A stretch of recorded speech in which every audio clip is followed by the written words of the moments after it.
There is a memory that exists not in the mind, but in the very fabric of your soul. It is a whisper, a resonance, a feeling that you were once more. This memory is of a place, a state of being that has been lost, not beneath the ocean, but beneath the turbulent waves of time and doubt and forgetting. We have called this place Atlantis, not the city of myth and stone, but Atlantis as a state of consciousness, a frequency of existence where humanity lived in perfect harmony with the self, with the earth, and with the cosmos. A state of knowing where the inner world and the outer world were not in conflict, but were recognized as a seamless whole, a mirror and its reflection. This inner Atlantis was submerged, drowned by the noise of a world that taught you to seek answers everywhere but within. It was buried under layers of conditioning, of fear, of the persistent belief that you are small and separate and powerless. And yet, the echo remains. You feel it in the quiet moments, in the space between your thoughts, a longing for a home you have never seen, but a home your spirit remembers with a profound and aching certainty. This is the call to return. This is the beginning of the great remembering. What you are about to embark on is not a lesson in history. We will not search for sunken continents on a map. Instead, this is an archaeological dig for your own soul. We will gently brush away the sediment of ages, the dust of distraction and disbelief, to uncover the timeless truths that lie waiting within you. The principles you are about to hear are not new information to be learned, but ancient knowledge to be reactivated. Your very cells hold this wisdom. Your spirit already knows this language. Our journey together is simply to create the silence, the focus, for you to hear your own inner truth once more. Prepare to remember what you have always known. The gates to the sunken city of your own consciousness are opening. Let us step through. Before the beginning, there was no silence. Silence, as we know it, is merely the absence of a noise we can perceive. But before all things, there was a sound, a singular, all-encompassing tone, a hum that was not a prelude to creation, but was creation itself. The sages of Atlantis did not speak of a great explosion, a violent bursting forth into being. They spoke of a primal vibration, a divine resonance that gently sang the universe into existence. This is the first and most fundamental teaching we must remember. Everything you perceive, everything you are, is sound. Listen. For a moment, cease your striving and simply listen, not with your ears alone, but with the full attention of your being. Beneath the obvious noises of your world, can you sense it? A subtle, pervasive hum. It is the vibration of the chair you are sitting on, the floor beneath you, the very air in the room. Modern science confirms this ancient truth, telling us that what appears solid is merely energy, particles vibrating at a frequency so dense and so slow that they create the illusion of stillness, of solidity. Your body is not a static object. It is a symphony of trillions of cells, each one a universe of atoms, and each atom a vortex of energy, humming its own specific note. You are not solid. You are a song. The question is, what song are you singing? This is not a metaphor. It is the operating principle of reality. Every thought that crosses your mind is a vibration. A thought of fear, of anger, of scarcity is a discordant, chaotic frequency. It feels jarring in your body because it is a jarring vibration, a note played out of tune with the harmony of your true self. It is a static that disrupts your signal. A thought of love, of gratitude, of peace is a coherent, harmonious frequency. It is a pure, resonant tone that aligns you, that calms your nervous system, that clarifies your mind. These thoughts are not merely private internal events. They are broadcasts. They are sonic signatures that you emit into the universe, and the law of resonance dictates that the universe must, without fail, send back experiences that match that vibration. You have been taught to fight your circumstances, to struggle against what is. The Atlantean wisdom asks you to simply change your tune. Consider your being as a magnificent, exquisitely sensitive musical instrument, perhaps a cello or a harp. From the moment you were born, the world began to play upon your strings. The careless words of others, the disappointments, the traumas, the pressures of society, These were not gentle fingers coaxing out a beautiful melody. They were harsh, untutored hands, striking your strings with dissonance, pulling them too tight with anxiety, or leaving them too slack with despair. Over time, your instrument has been knocked out of tune, and so you walk through the world creating a sound that is not your own, a sound of subtle discord.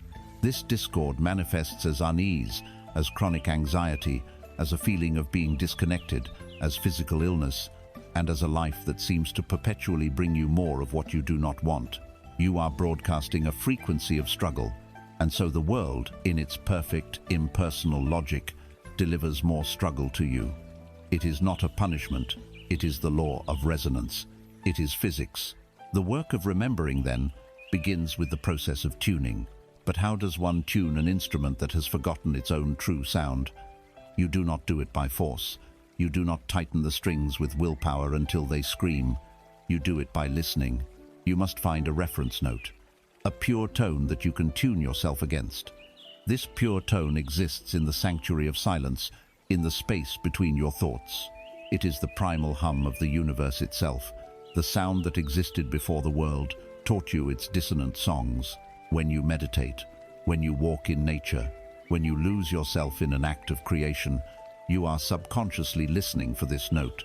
You are allowing the memory of your own perfect frequency to surface. The masters of the Atlantean age understood this so profoundly that it became their technology. They did not need crude machinery for their great works.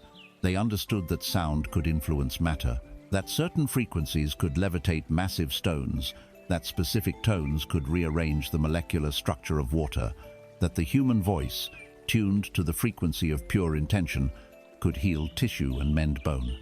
They saw the body not as a collection of chemicals, but as a vibrational orchestra. Illness was simply a section of the orchestra playing out of tune. Healing was the reintroduction of the correct, harmonious frequency until the dissonant section remembered its part and rejoined the symphony. You hold this same power. It has not been lost. It is merely dormant. It begins when you take conscious control of the vibrations you are generating. Pay attention to the sounds you allow into your world.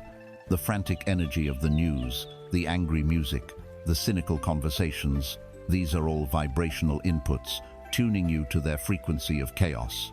More importantly, pay attention to the sounds you generate yourself, your words. Every word you speak is a sonic vibration sent out into the world. When you say, "I am so tired," you are creating a spell, a vibrational instruction for your body and your reality to manifest more tiredness. When you say, "This is impossible," you are singing a song of limitation, and the universe, like a perfect echo, sings it back to you. Let us try for a moment to feel this truth. Close your eyes if you are able, take a breath, and let it go. Turn your attention inward, past the noise of your mind, and into the physical reality of your body. Can you feel it? The subtle thrum of your own aliveness, the pulsing of blood in your veins, the electric tingle in your fingertips. This is your baseline frequency. This is your personal song. Now, without straining, let us introduce a new tone. In a moment, you will hum, not for anyone else to hear, but for you to feel. A simple, low, gentle hum. Take a soft breath in, and now. Feel that. Feel the vibration in your chest, in your throat, in your jaw, in the bones of your skull. You are a resonant chamber. You are an instrument being played by your own breath, your own intention. You are reminding your very cells of their nature as living vibrations. This is the beginning of conscious tuning. This is the lost doctrine of sound. It is the understanding that you are not a victim of a random, chaotic world, but a powerful creator in a vibrational, responsive universe. Your work is not to fight the world into submission. Your work is to tune your own instrument, to choose thoughts that feel harmonious, to speak words that resonate with power and love, to create a personal frequency so pure, so coherent, that the dissonance of the outside world cannot find a foothold. When you are in tune, you do not attract struggle, you attract grace. You do not find obstacles, you find synchronicities. You do not feel separate. You feel the underlying hum that connects you to all things. You become a walking, breathing tone of peace. In a world that has forgotten its own music, you become a beacon of harmony. But this raises a profound question. If all of existence is a vibration, a sound, a song, then who or what is the singer? What is the consciousness that first uttered this primal vibration? To understand the sound, we must now turn to face its source. We must turn our gaze from the light of the stars and look directly into the fire that fuels them. We must look into the inner Sunday. If all of existence is a song, a primal vibration, then we must ask the fundamental question: who is the singer? What is the source of this unending, creative sound? The modern world has taught you a story. It has told you that you are a biological machine. That consciousness, your very sense of self, is an accidental byproduct of chemical reactions and electrical signals firing in the gelatinous matter of your brain. It has taught you that the universe is a vast, empty, and meaningless void, and that your awareness is a brief, flickering candle flame, soon to be extinguished, signifying nothing. This story is the source of all human despair, and the wisdom of Atlantis is here to tell you, with the full authority of the cosmos, that this story is a lie. You are not the candle flame. You are the fire from which all candles are lit. Consciousness is not a product of the brain.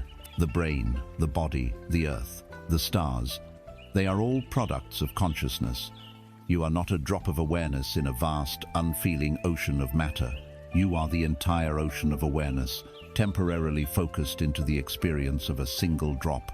This is the second great teaching we must remember. You are the source. At the center of your being, behind the thinking mind, behind the fluctuating emotions, behind the identity you call yourself, there exists a silent, radiant, inexhaustible star. The sages of old called it the inner Sunday. Imagine for a moment a sun. It hangs in the darkness, vast and sovereign. It does not strive to shine. It does not worry about whether the planets are grateful for its warmth. It does not consult other suns to determine its own brightness.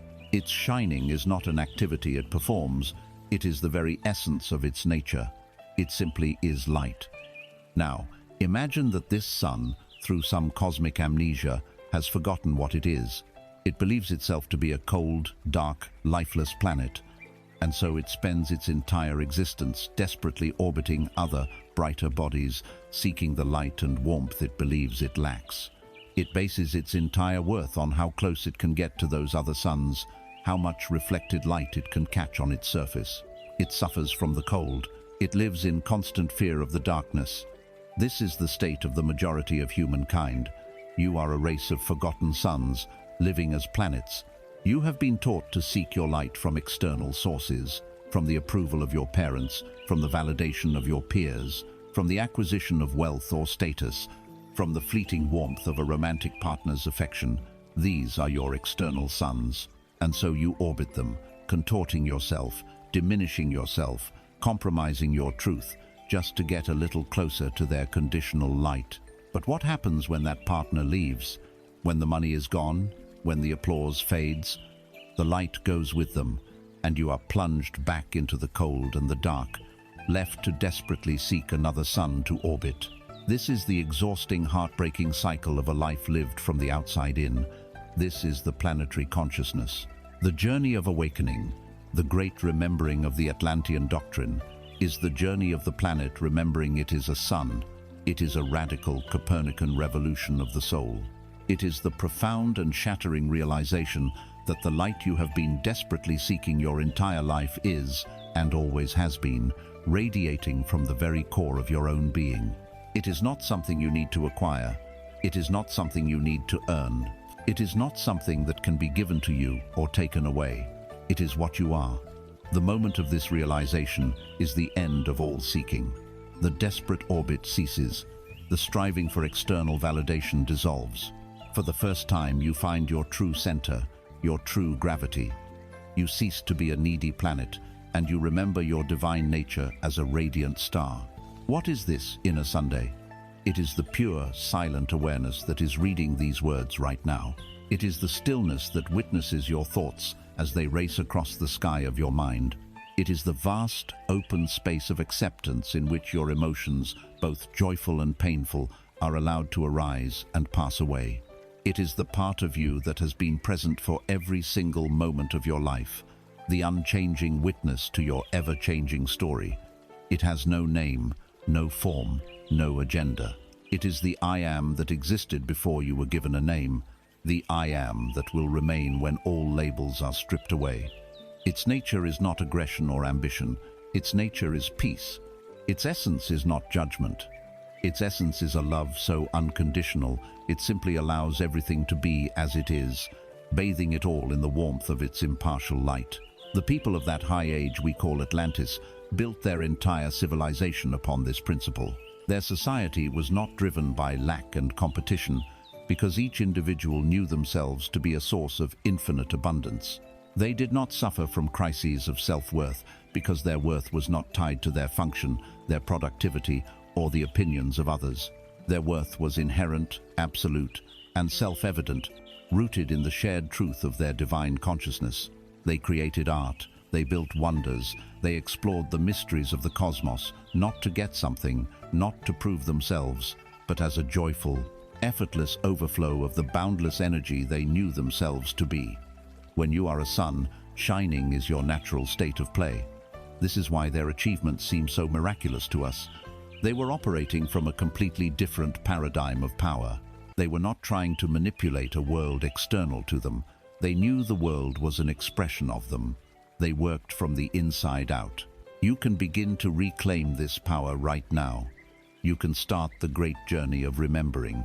It begins not by doing, but by noticing. For a few moments, become aware of your thoughts. See them as clouds passing in the sky. You are not the clouds. You are the vast, blue, silent sky in which the clouds appear. Now, become aware of the sounds around you. The hum of a machine, a distant voice, the sound of your own breath. You are not the sounds. You are the silent awareness that hears the sounds. Now, become aware of the sensations in your body. The pressure, the warmth, the tingling. You are not the sensations. You are the spacious, still presence that feels the sensations. This presence, this silent, knowing, peaceful awareness. This is your inner Sunday. Rest here. Identify with this. Let your sense of self shift from the passing clouds to the eternal sky. For just a moment, stop being the character in the story and become the silent reader. Feel the profound peace and stability in this awareness. It is unshakable. It is whole. It has never been wounded. It has never been lost. It has always been here, waiting patiently behind the noise of your mind, waiting for you to turn your attention homeward. When you place your attention here, you are watering the seed of your own divinity. You are stoking the embers of your own forgotten star. The more you rest as this awareness, the more its light will begin to permeate your entire experience. You will find a quiet confidence growing within you that is not dependent on success. You will feel a love for yourself and others that is not conditional. You will find that you need less from the world because you are discovering the entire world within you. This is the great secret. You are what you have been looking for. The love you crave is the love of your own being. The acceptance you desire is the acceptance of your own awareness. The light you seek is the light of your own inner Sunday. Stop orbiting. Stop searching the cold darkness for flickers of reflected light. Be still. Turn your gaze inward and feel the first warm rays of your own magnificent dawn. But a sun, in its glory, does not shine into a void. Its light must fall upon something to be seen. Its radiance creates reflections, images, worlds. Now that we have remembered the source, the inner Sunday, we must understand the mechanism by which its light projects the reality we experience.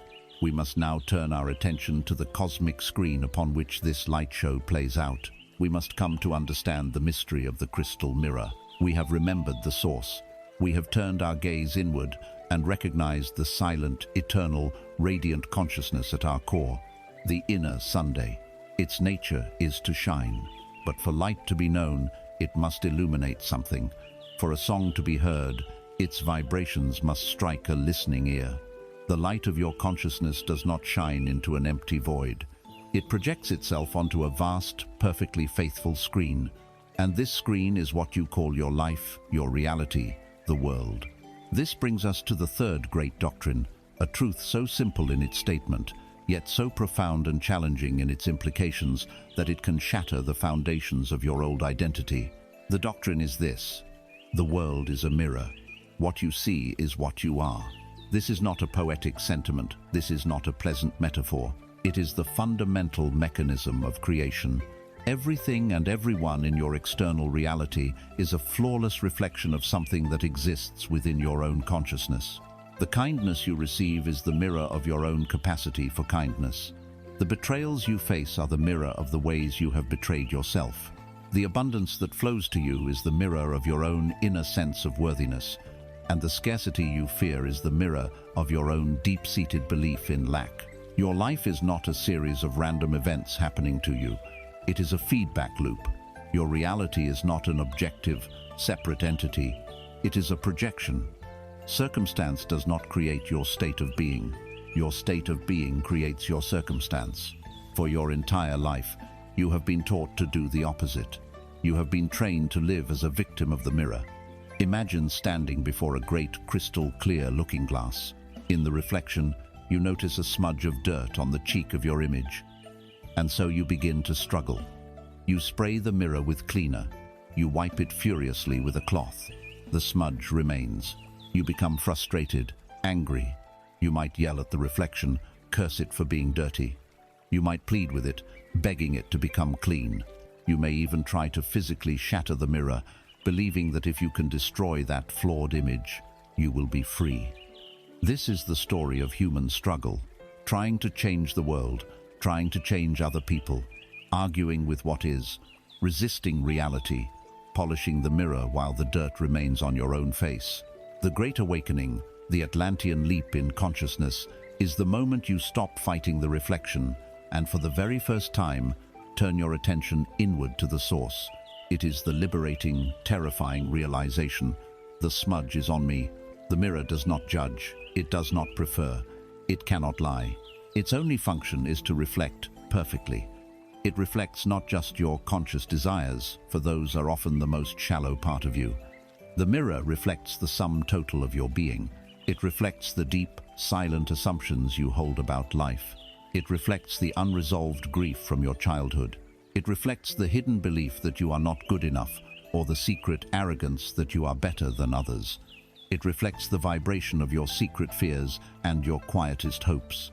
The contents of your subconscious mind are painted across the canvas of your life for you to see. The people who irritate you the most are often your greatest teachers, for they are mirroring a disowned part of yourself that you refuse to look at. The frustrating, recurring patterns in your relationships and career are not bad luck. They are the mirror faithfully showing you a core belief you have yet to identify and change.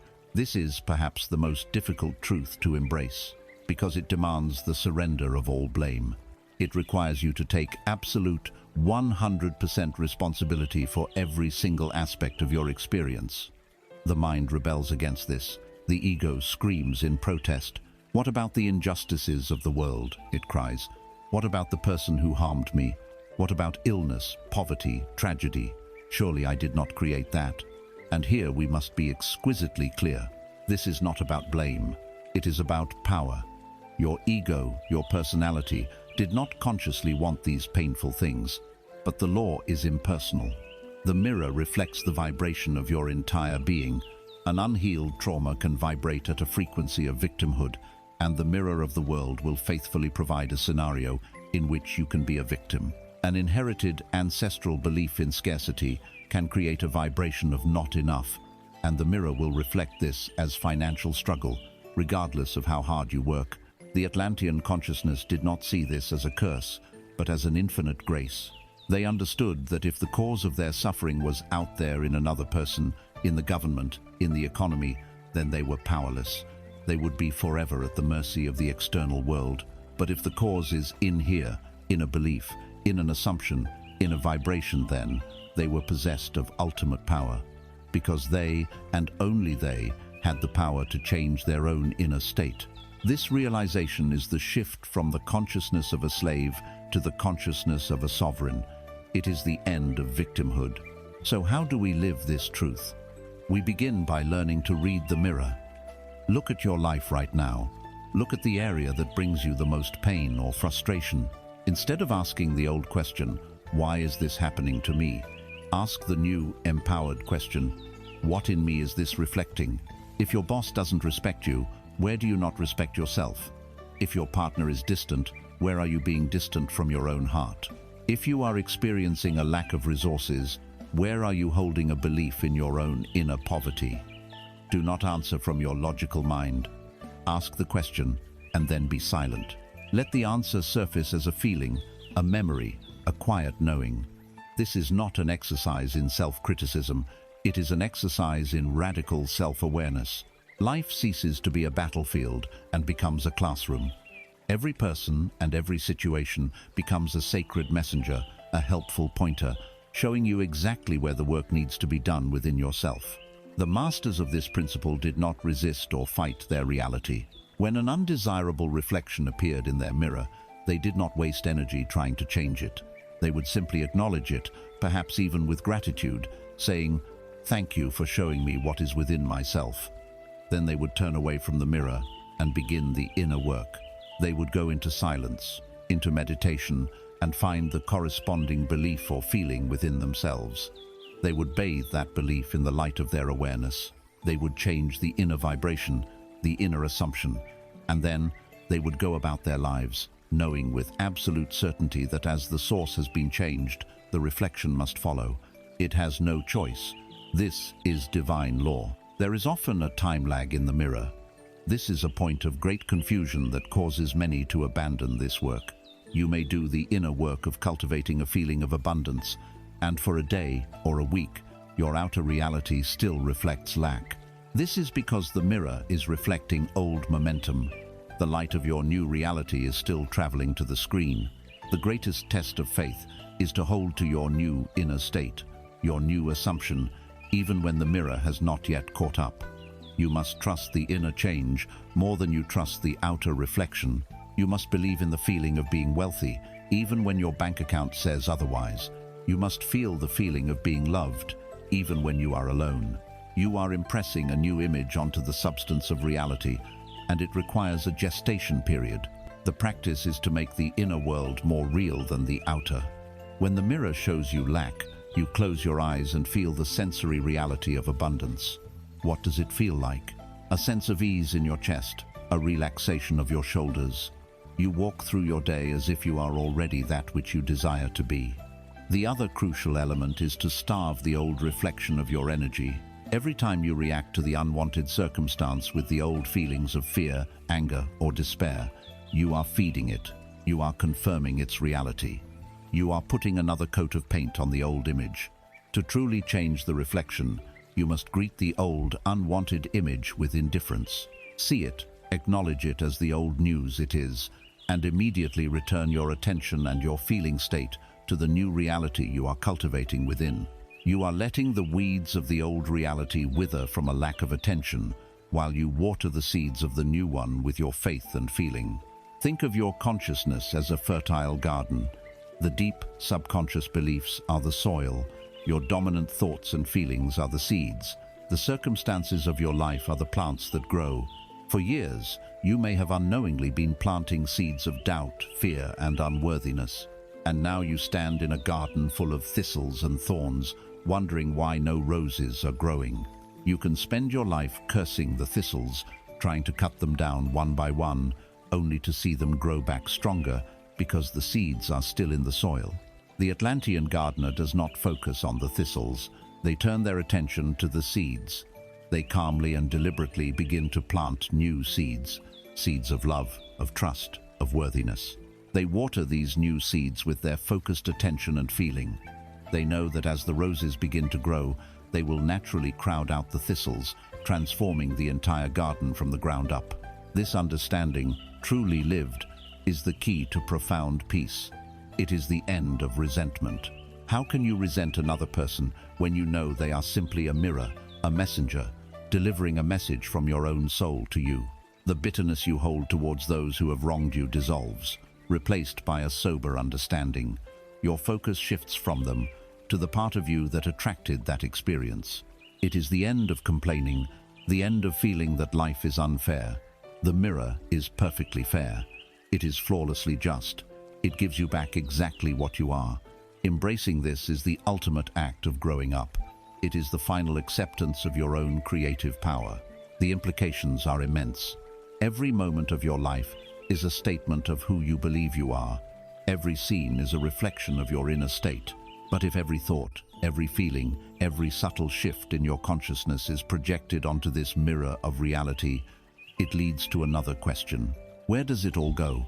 Is every image, every reflection, every fleeting experience simply lost to time, or is it being recorded? Is there a library, a universal memory that holds a perfect record of every reflection ever cast by every soul? To answer this, we must now venture into the silent halls of a vast, unseen repository. We must learn to read the legendary Akashic scroll. We have stood before the great crystal mirror and accepted a staggering truth. The world we experience is a reflection of our own inner state. Every event, every person, every joy, every challenge is an image projected from our own consciousness. This naturally gives rise to a profound question. Where do these reflections go? Does every image, once it has flashed upon the screen of our lives, simply vanish into nothingness, or is there a memory? Is every thought, every feeling, every subtle shift in our being recorded somewhere? The fourth great doctrine of Atlantis answers with a resounding yes. It reveals the existence of a universal memory field, a library of all that ever was, is, and could be. It is time to learn of the Akashic scroll. The word Akasha is from the ancient Sanskrit, meaning ether or space. It is the primordial substance, the first and finest element from which all other elements are born. The Atlantean wisdom, however, saw it not just as empty space, but as living, intelligent consciousness, a universal field that holds a perfect vibrational record of every event that has ever occurred in the cosmos. It is the universe's memory. It is God's library. And within this infinite library, you have your own book, the sacred scroll of your soul's journey. You have been taught that your memory is a product of your brain, a collection of chemical traces and neural pathways stored inside your skull. This is a profound limitation of understanding. The brain does not create or store consciousness any more than a radio creates the music it plays. The brain is a magnificent and complex biological receiver, an antenna tuned to the frequency of your unique soul. It pulls your memories from the Akashic field, just as a radio tunes into a specific broadcast signal. This is why a person can suffer from amnesia. The receiver is damaged, but the broadcast signal, the memory itself, is never lost. It still exists, perfect and whole, within the Akasha. This is also why inexplicable genius, past life recall, and innate talents exist. These are the signs of a soul whose receiver is naturally tuned to a deep and rich archive of experience stored within its own Akashic record. Imagine this great library. It is not made of paper and ink, which can burn and decay. It is made of light and vibration, and it is eternal. In this silent, sacred hall, every soul has its own volume. If you were to open your book, you would not find words on a page. You would find living experiences. You would find the complete, holographic record of every life you have ever lived, every choice you have ever made, every lesson you have mastered, and every lesson you are still working on. It contains the joy of 1,000 triumphs and the tears of 1,000 heartbreaks. This is not a place of judgment. The Akasha is not a cosmic courthouse. It is a place of pure, neutral record. It is the ultimate tool for a soul's self-education. Your higher self, the wise librarian of your own soul, can consult this book to understand the deeper patterns and themes of your journey. It is the very mechanism through which the law of karma operates. What we call karmic debt is simply an unfinished chapter in your book, a discordant pattern of energy that your soul seeks to bring into harmony. Life, the great teacher, will continue to present you with reflections, with circumstances that allow you to revisit that chapter, not as a punishment, but as another precious opportunity to learn the lesson, to choose a new response, and to complete the pattern with wisdom and love. The seers and sages of high consciousness civilizations like Atlantis would have had a conscious and working relationship with this field. They did not need to guess or speculate about the root cause of an illness or a conflict. They could train their refined consciousness, their inner eye, to perceive the Akashic records and see the original energetic event, perhaps from many lifetimes ago, that had set a dissonant pattern in motion. Their healing was not about treating the symptom. It was about going back to the source record and helping a soul to understand and release the old energy, to rewrite the past at a vibrational level. Their mindfulness was profound because they lived with the constant awareness that every single thought and action was a permanent entry into this eternal library, a thread being woven into the cosmic tapestry for all time. You may feel that this library is inaccessible to you, but you are interacting with it every moment. The whispers of your intuition are often direct downloads from your own soul's record, the distilled wisdom of all your experiences guiding you in the present. Your dreams are a nightly visit to the library, where the symbolism and stories of your Akashic past and potentials are played out for your subconscious mind to process. That strange and powerful feeling of déjà vu, or the inexplicable sense of knowing a person you've just met, or feeling at home in a country you've never visited. These are the moments your consciousness brushes against an open page in your own great book. You can learn to interact with this sacred archive more consciously. It is not about forcing open a door or seeking sensational visions. It is about quiet, humble intention. Before you sleep, or as you enter a state of meditation, you can set a gentle intention. I ask my higher self, the keeper of my sacred record, to grant me the wisdom and clarity I need regarding state your issue or question. Please reveal this to me in a way that I can gently understand and integrate for my highest good. Then, release the request. Let it go. The answer may not come as a dramatic vision. It may come as a quiet insight the next day, a deep sense of peace about the issue, a dream that provides a clear metaphor, or a synchronicity in the world that gives you your answer. You are learning to listen to the silent wisdom of your own soul's vast history. As you contemplate this infinite library, this eternal record of all experience, you may wonder, what gives the records their power? What makes one entry a faint pencil mark and another a deeply carved, vividly colored inscription? What is the ink with which the most important chapters of our soul's book are written? The answer is the most potent, creative, and vibrant substance in the universe: our emotions. Emotions are the energy charges that give the records their meaning and their momentum. To understand your own record and to begin writing new and more beautiful chapters, you must first become a master of the ink itself. You must now learn the sacred science of the alchemy of emotion. We stand before the crystal mirror of the world, understanding now that it is a flawless reflection of our inner state. We have owned our power as the source, the inner Sunday, whose light creates this reflection. But what gives the images in the mirror their color, their intensity, their power to move us and shape our lives so profoundly? What is the potent dye with which we paint our reality? The answer is emotion. Emotion is the most powerful, immediate, and creative force you possess. To become a conscious architect of your life, you must first become a master of the energy that fuels it. You must become an alchemist of emotion. The very word reveals its secret. Emotion, energy in motion. It is not a psychological flaw. It is not a weakness. It is not a punishment. It is simply energy moving through the instrument of your body. The Atlantean wisdom never taught the suppression or denial of emotion. That is a modern pathology born of fear. To deny emotion is to attempt to dam a great river. The pressure builds, the structure weakens, and eventually the dam breaks in a catastrophic flood of rage, despair, or disease. Nor did the Atlanteans teach uncontrolled indulgence in emotion. To be swept away by the river, to drown in its currents, is to be a victim of your own energy.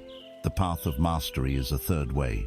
It is not to block the river, nor to drown in it, but to become the wise and spacious riverbed that allows the water to flow, guiding its immense power without being broken by it. Our suffering does not come from our emotions. Our suffering comes from our judgment about our emotions. From the moment we are young, we are taught a false and damaging vocabulary. We are told that happiness, joy, and excitement are good emotions. we are told that anger, sadness, fear, and shame are bad emotions. And so begins a lifetime of internal warfare. When a good emotion arises, we cling to it, terrified of it leaving. When a bad emotion arises, we resist it, we deny it, we numb it, we feel guilty for feeling it, creating a second layer of suffering on top of the first. This judgment is the prison. The emotion itself is just a visitor, a messenger. Every emotion, without exception, is a form of intelligent communication from your soul. It is a feedback signal. Anger is not bad. Anger is a surge of energy that arrives to tell you that a boundary has been violated or that a deep value has been compromised. It is a call to action, demanding that you protect your sacred space. Sadness is not bad. Sadness is a cleansing rain that arrives when you have experienced a loss. Its purpose is to help you release what is gone, to honor its value, and to create a fertile emptiness in which something new can grow. Fear is not bad. Fear is a signal of heightened attention, a focusing of awareness on a potential future outcome that you have judged as threatening based on a core belief. It is not a command to run and hide. It is an invitation to examine the belief that is generating the fear. To fight these messengers is like smashing the warning lights on the dashboard of your car. You may silence the annoying blink, but you do not fix the engine. You simply guarantee an eventual breakdown.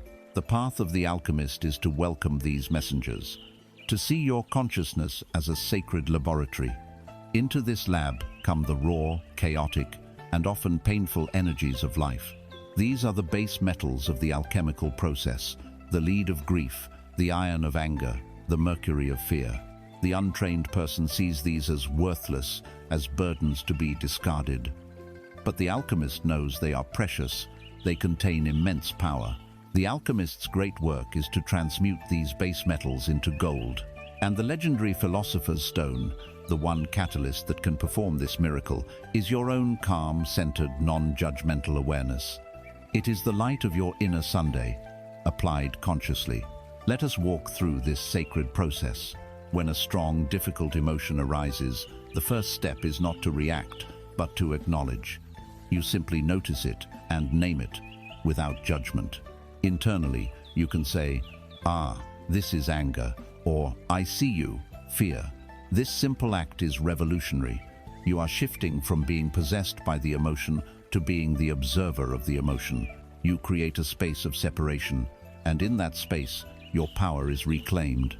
You are no longer the storm. You are the sky watching the storm. The second step is to locate. Ask yourself, where do I feel this energy in motion inside my body? The mind tells stories about emotion, but the body tells the truth. Is the anger a burning heat in your chest and hands? Is the sadness a hollow ache in your stomach? Is the fear a cold constriction in your throat? Anchor the experience in your physical form. This pulls you out of the looping, abstract narratives of the mind and into the tangible, immediate reality of the present moment. The energy is no longer a terrifying ghost. It is a physical sensation. The third and most crucial step is to allow. This is the application of the philosopher's stone. You consciously bring your awareness to the physical sensation. You breathe into it. Imagine your breath is liquid light, the very essence of your inner Sunday. You are not breathing into it to force it to leave. This is key. You are breathing into it to give it permission to be there. You are surrounding the dense, contracted energy of the fear or anger with the spacious, loving energy of your presence. You are holding the hurt part of yourself, as a perfect mother would hold a crying child, not to silence it, but to love it, to let it know it is safe to feel what it feels.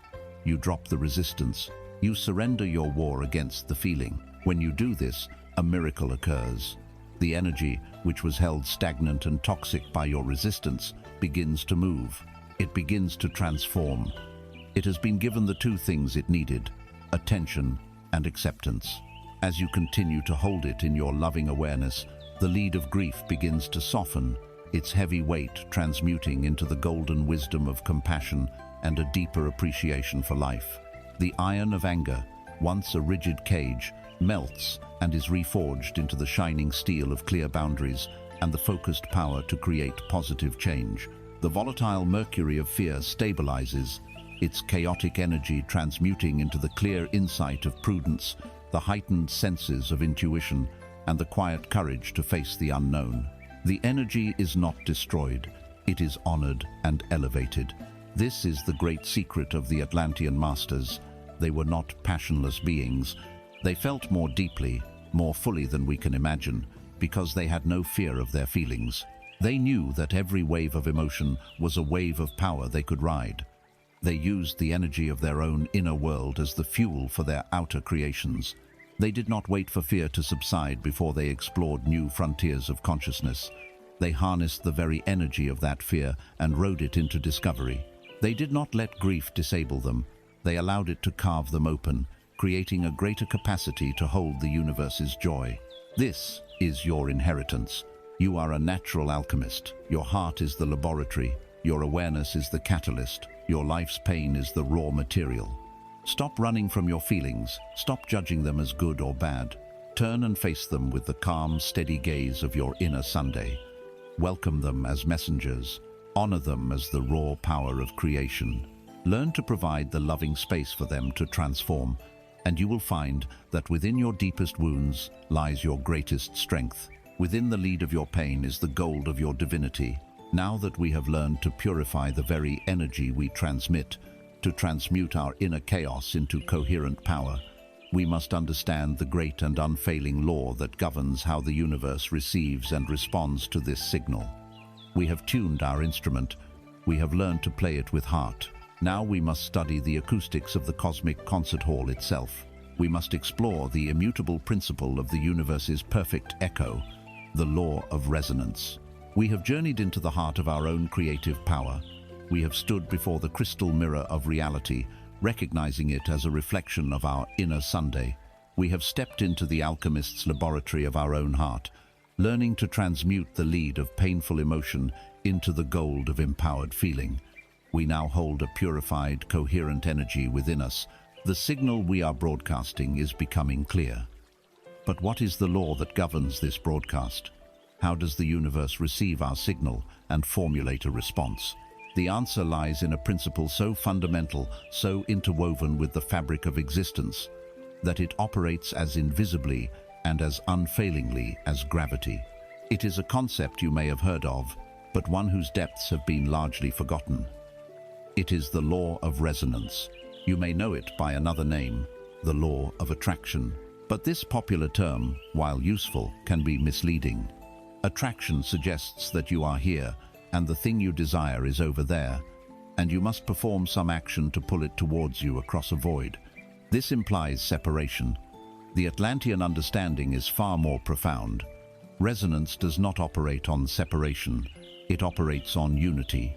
It does not pull things together, it reveals what is already alike. It is the universal principle that states, like energy amplifies like energy. Frequencies that are in harmony with one another will naturally coalesce, magnify, and reinforce each other. Those that are in disharmony will repel or ignore each other. The universe is not a catalogue from which you order your desires. The universe is a colossal, cosmic tuning fork. Imagine you are in a vast hall filled with millions of tuning forks, each one tuned to a unique and specific pitch. They are all silent. Now, you take out your own tuning fork, which is the sum total of your being, your dominant vibrational state, and you strike it. It begins to hum with the frequency of your current state. Perhaps it is the frequency of anxiety, or gratitude, or resentment. What happens next? Across that vast hall, only the tuning forks that are tuned to that exact same frequency will begin to hum in sympathy. They will vibrate, seemingly of their own accord. All the other tuning forks, those of joy, of wealth, of perfect health, will remain silent, inert. They are not withholding themselves from you. They simply cannot resonate with the signal you are broadcasting. This is the great secret that dissolves all confusion. You do not attract what you want. You do not attract what you deserve. You attract what you are. Your wanting of something is often a powerful broadcast of its absence. To desperately want more money is to vibrate at the frequency of not enough money. And the universe, in its perfect impersonal resonance, faithfully amplifies this signal, bringing you more experiences of not enough. To desperately crave a loving partner from a place of loneliness is to vibrate at the frequency of I am alone.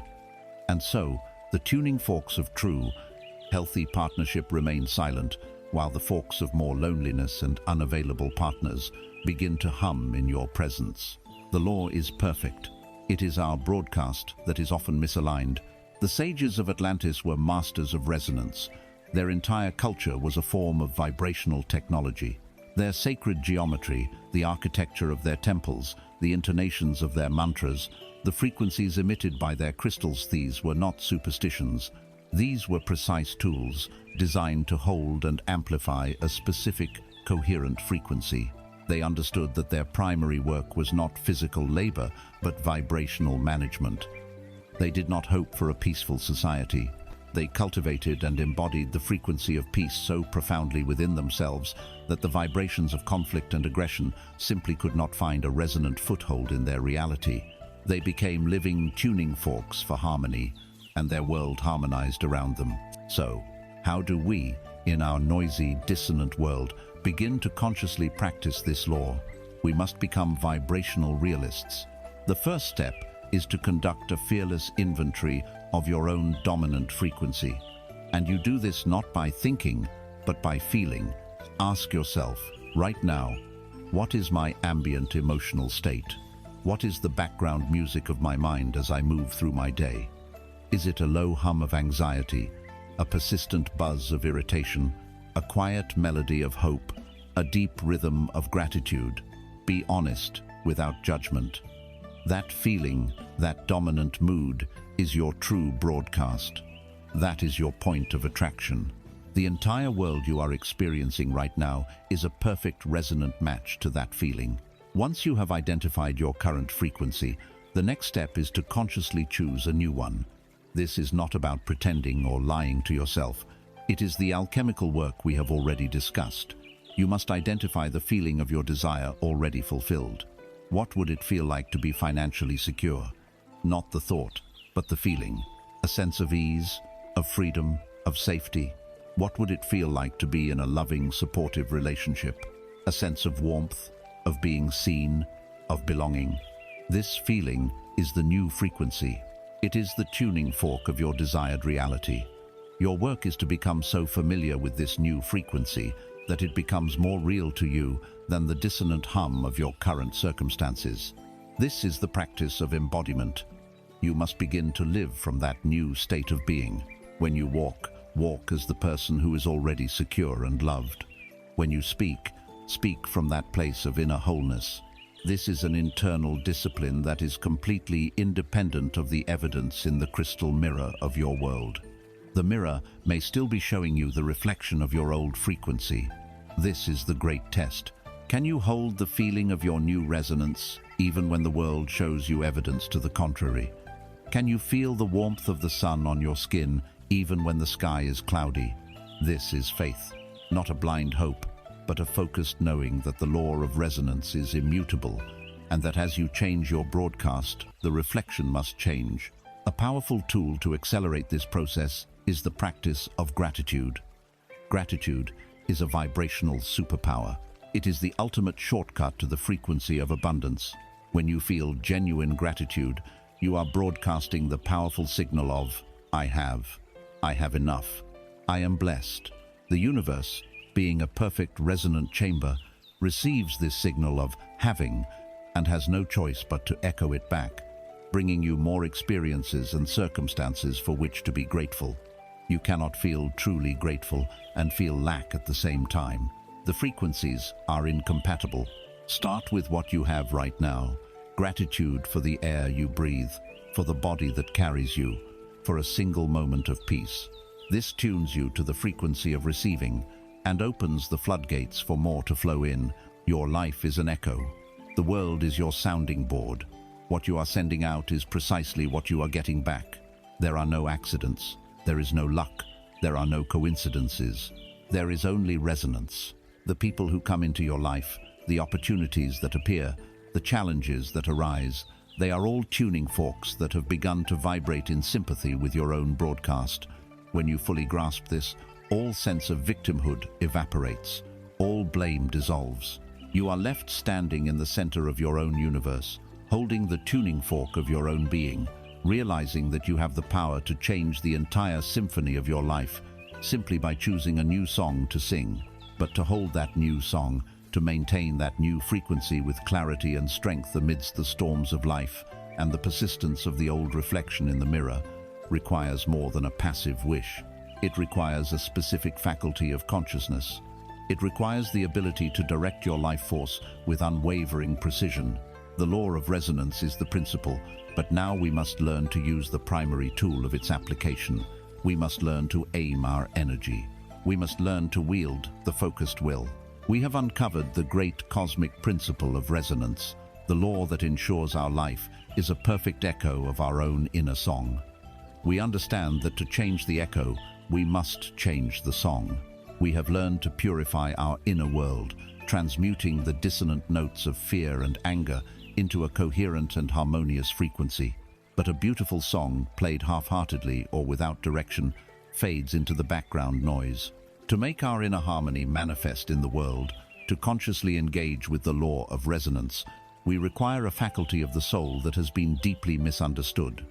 We must learn to wield the focused will. When you hear the words willpower or will, your mind may conjure images of struggle, of gritting your teeth, of pushing against resistance, of forcing an outcome through sheer, exhausting effort. This is the will of the ego.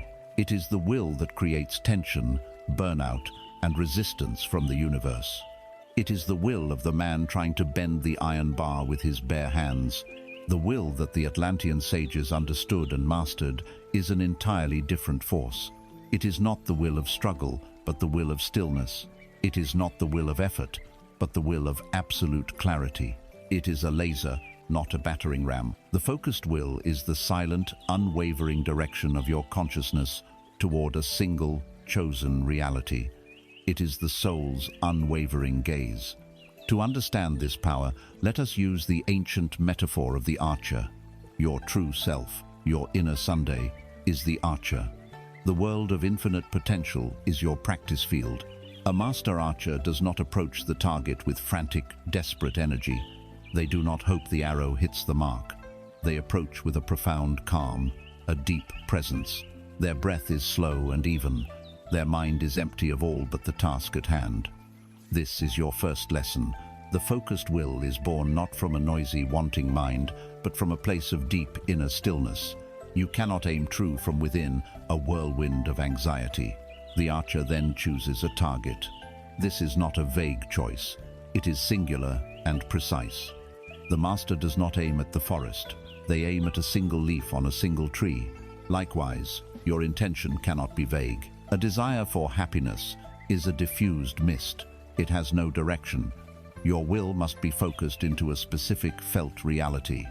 What is the state you choose to embody? Is it the feeling of perfect health flowing through your body? Is it the feeling of creative energy flowing through your mind? You must define your target with sensory richness until it feels real. Now, the archer takes an arrow. This arrow is your intention. It is a clear, sharp, definitive statement of reality. It is not a hopeful plea. It is not a question. It is a command issued into the field of consciousness. The most powerful intentions are stated in the present tense, as if they are already so. I am abundant. I am healed. I am loved. Each statement is a perfectly crafted arrow, ready to be lopped. You knock this arrow onto the bowstring of your being. This next movement is crucial. The archer draws the bow. This is the gathering of energy. As the bowstring is pulled back, tension is created. This is not the tension of stress. It is the tension of pure, stored potential. How do you draw the bow? You do so by using the alchemical power of emotion we have already explored. You summon the feeling of your wish already fulfilled. You feel the joy, the relief, the gratitude of your intention being a present fact reality. You are charging the arrow with the vibrational fuel it needs to fly. The more real and intense the feeling, the further back you are drawing the bow, the more power you are infusing into your intention. You hold this focus, this feeling, this aim, with a steady hand. You are not looking at the obstacles. You are not looking at the wind. Your gaze, your feeling, your entire being is one with the target. And now, we come to the great paradox of the will, the part of the process where the ego fails and the master succeeds. The release. After all that gathering, all that focus, all that feeling, the master archer does one final thing. They let go. They relax their fingers, and the bowstring does the rest. The arrow is released. In that moment of release, the archer's work is done. They do not run after the arrow, trying to steer it in midair. They do not scream at it to fly straight. They stand in stillness, in a state of profound trust, knowing that their aim was true, their form was correct, and the laws of physics will do the rest. This is the meaning of surrender in the creative process. After you have defined your target, charged your intention with feeling, and held it in your focused gaze, you must release it to the universe. You must let it go completely. You must trust the law of resonance, as the archer trusts the law of physics. This is where so many seekers falter. They fire the arrow and then spend all their time worrying about its journey. They keep digging up the seed to see if it's growing. This anxiety, this need to control the how and the when, is like a chaotic wind that deflects the arrow from its course. The true focused will is an act of two parts: intense, unwavering focus, followed by absolute, peaceful detachment. You fire the arrow, and then you turn your attention to other things, living in the calm, happy assurance that your intention is already on its way to you, moving through the unseen realms.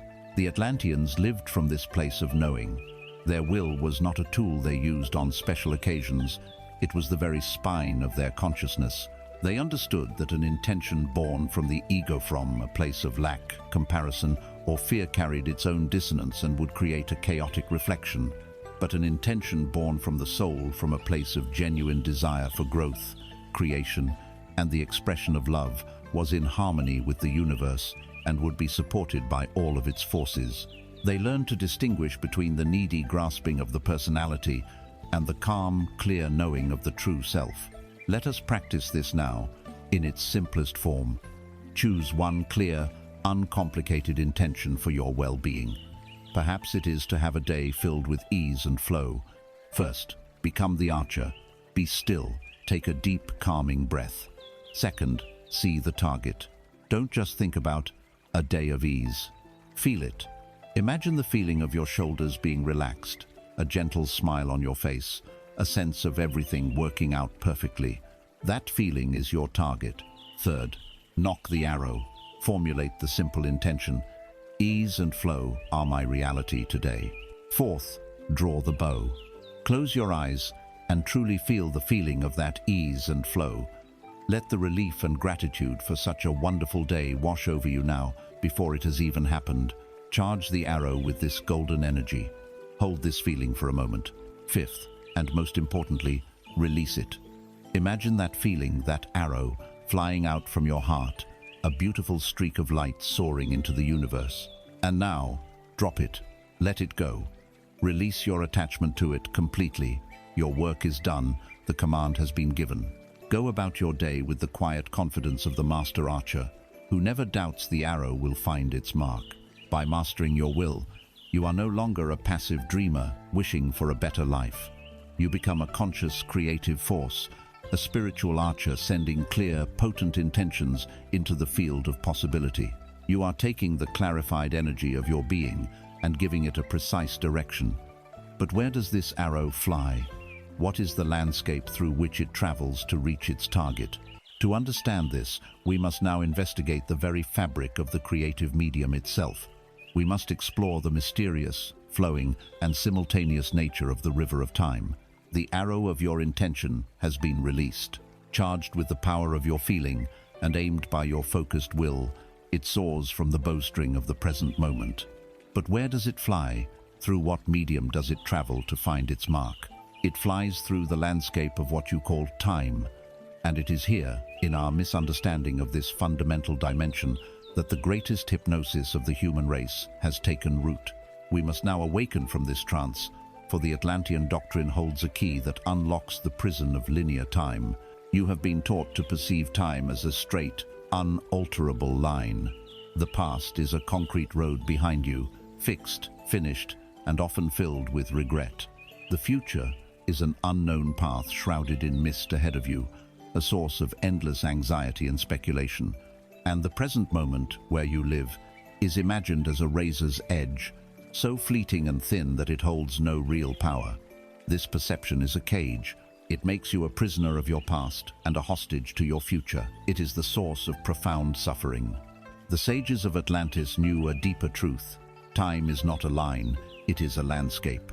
All moments past, present, and future coexist simultaneously in the vast, infinite expanse of the eternal now. Imagine time not as a movie you are watching, but as a complete reel of film. On that single reel, every frame of your life already exists. The frame of your birth, the frame of your first heartbreak, the frame of this very moment as you listen to these words, and countless potential frames of your future. The average person is locked into the projector, seeing only one frame at a time as it flashes before the lamp of their awareness, believing it is the only reality. They call the frames that have just passed the unchangeable past, and the frames yet to come the uncertain future. The awakened consciousness, the Atlantean mind, is like the projectionist who can stop the machine, gently take the reel of film, and spread it out like a scroll in the light. In this expanded view, they can see that all the frames exist at once. They can see the connection between a scene from childhood and a scene from adulthood. They understand that the entire story is a unified, coexisting whole. When you grasp this, the implications are staggering. It means the past you carry is not a fixed burden, and the future you face is not a predetermined fate. Both are malleable, both are accessible to your consciousness right now. This is the key to two of the most powerful spiritual practices known: the healing of the past through revision, and the creation of the future through conscious selection. Let us first speak of healing the past.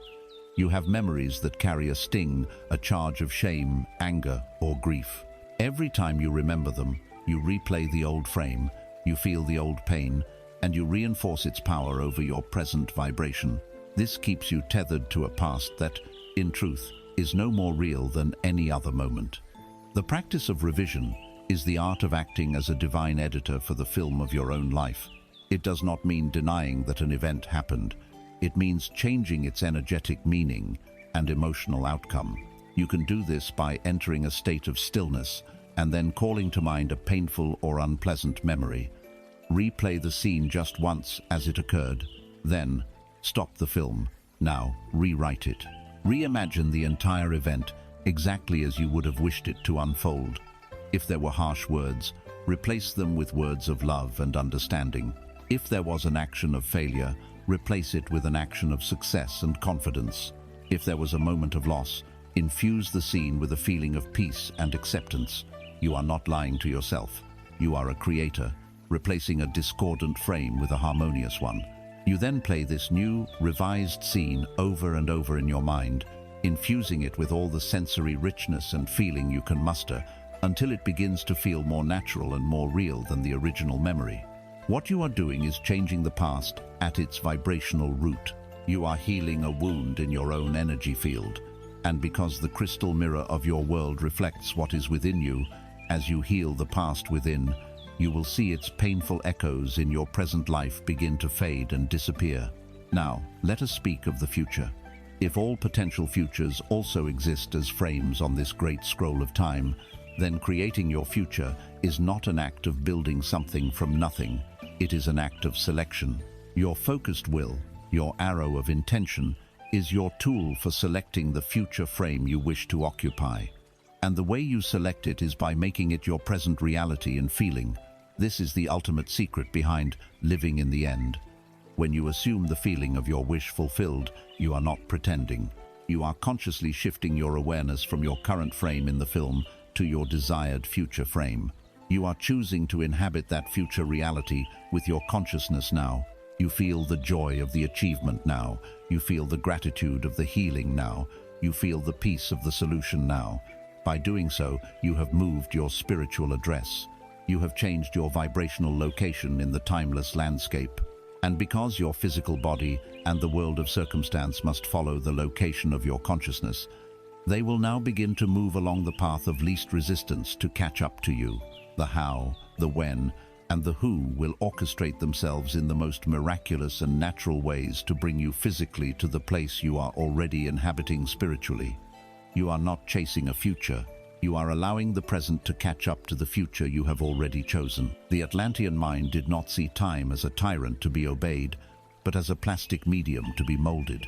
Their so-called prophecies were not fortunes told, but rather a combination of two things: the ability to perceive the most likely currents in the river of time based on the collective consciousness, and the power to impress a new, desired current into that river with their collective, focused will. They did not fear the future because they knew they were creating it. They were not haunted by the past because they knew they could heal it. They lived in the empowered center of the eternal now, the creative nexus from which all moments are accessed and directed. Let us practice this. Choose a small, frustrating memory from your day. Perhaps someone was rude, or you made a small mistake. Close your eyes. Replay that brief scene. Feel the familiar sting of annoyance or embarrassment. Now, stop, take a breath, and rewrite it. Reimagine the person being kind and courteous. Reimagine yourself handling the situation with perfect grace and wisdom. Feel the new feeling of that scene, feeling of peace, of satisfaction.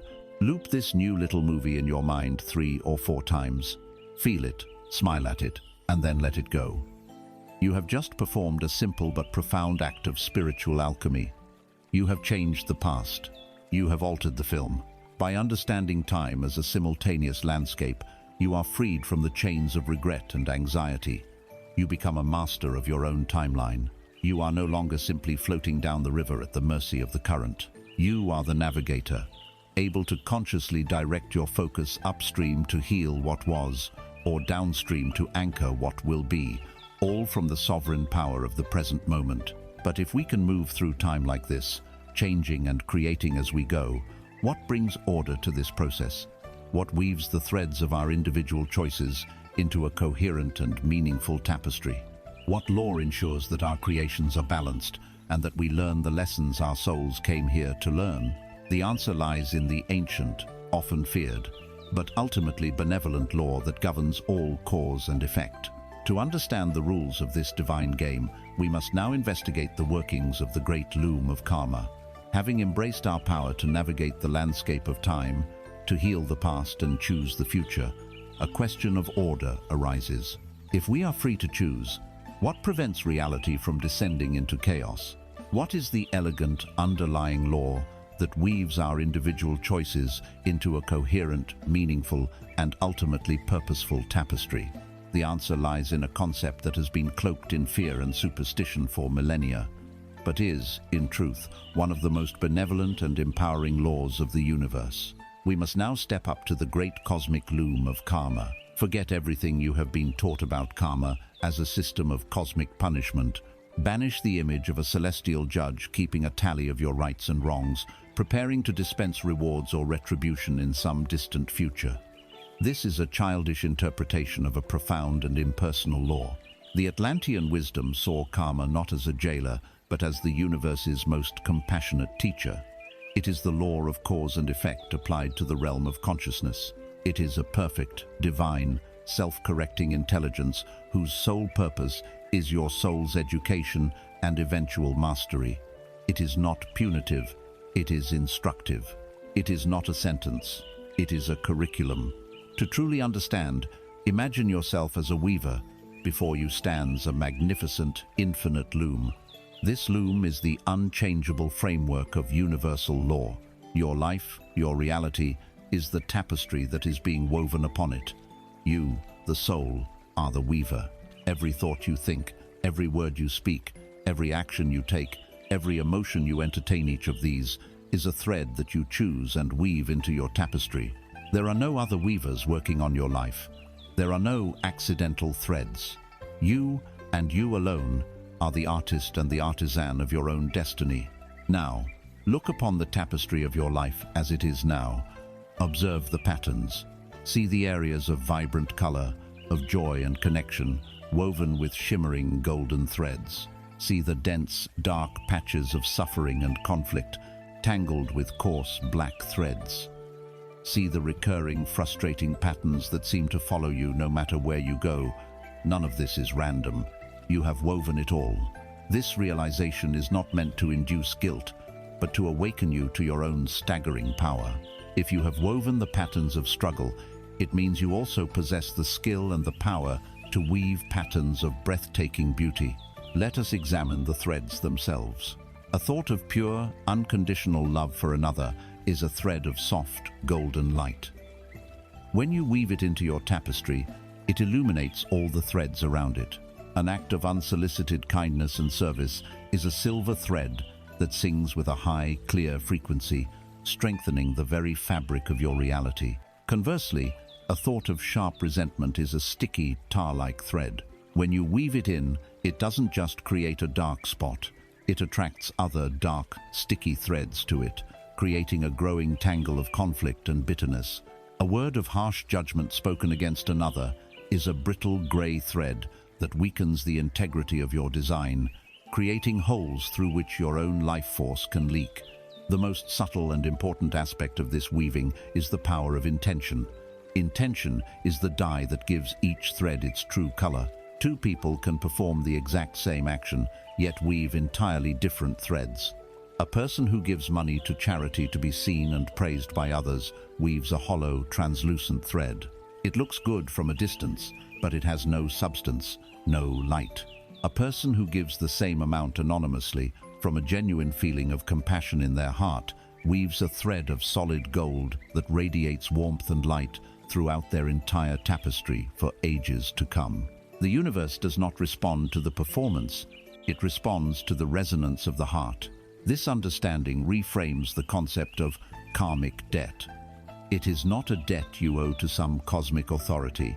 It is an unbalanced pattern in your own tapestry that is calling out for completion and harmony. If you have woven a pattern of deceit, that discordant energy must be balanced. Life, the great teacher, will continue to present you with situations involving trust and honesty until you learn to consciously choose and weave in the threads of integrity and truthfulness, not out of fear, but out of a genuine love for beauty and harmony. When you do, the pattern is completed. The debt is paid to your own soul's desire for wholeness. The lesson is learned.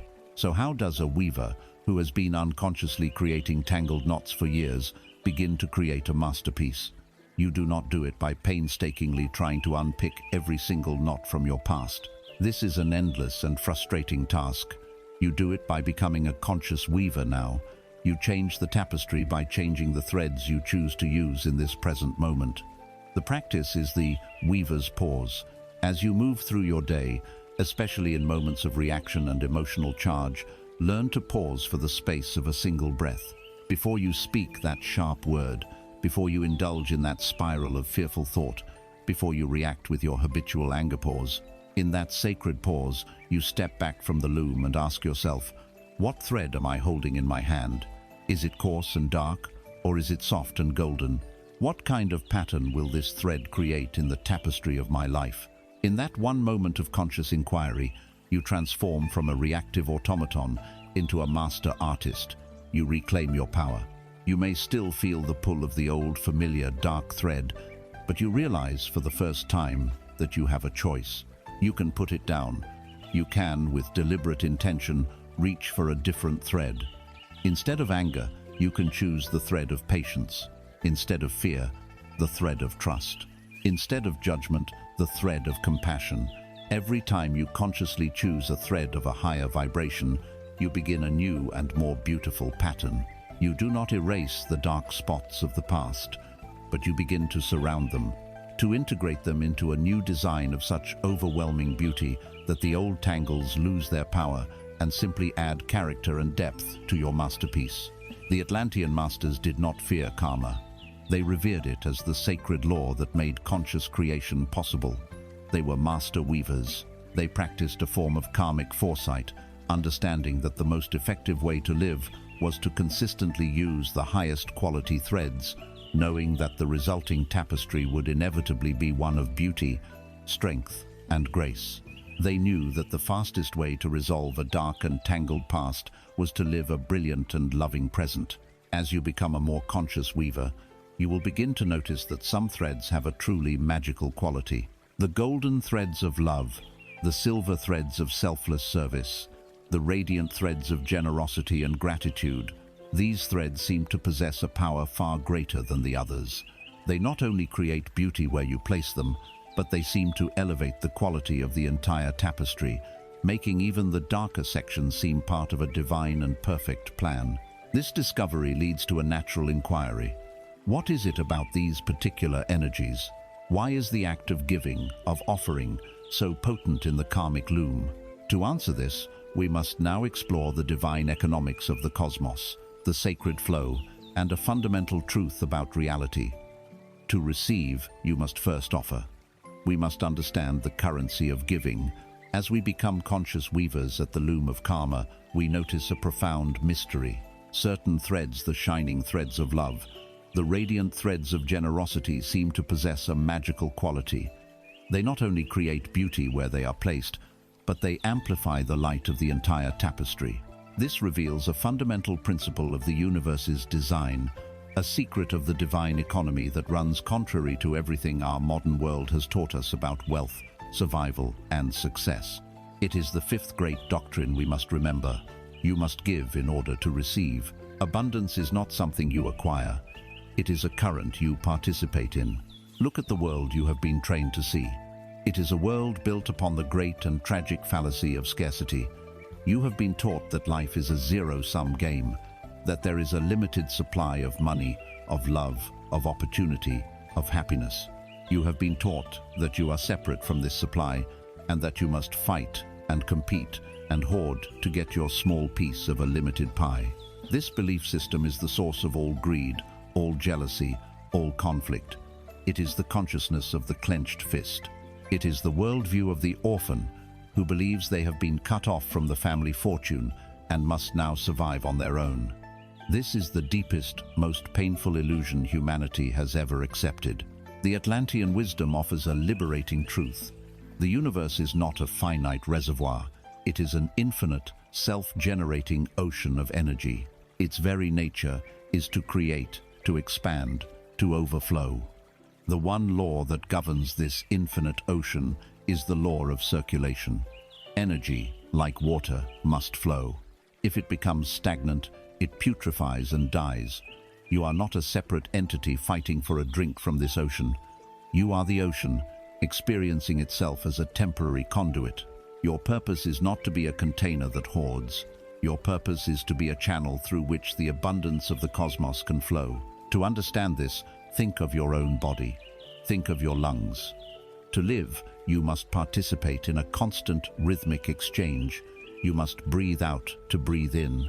The exhale is the act of giving, of releasing, of letting go of what you have held.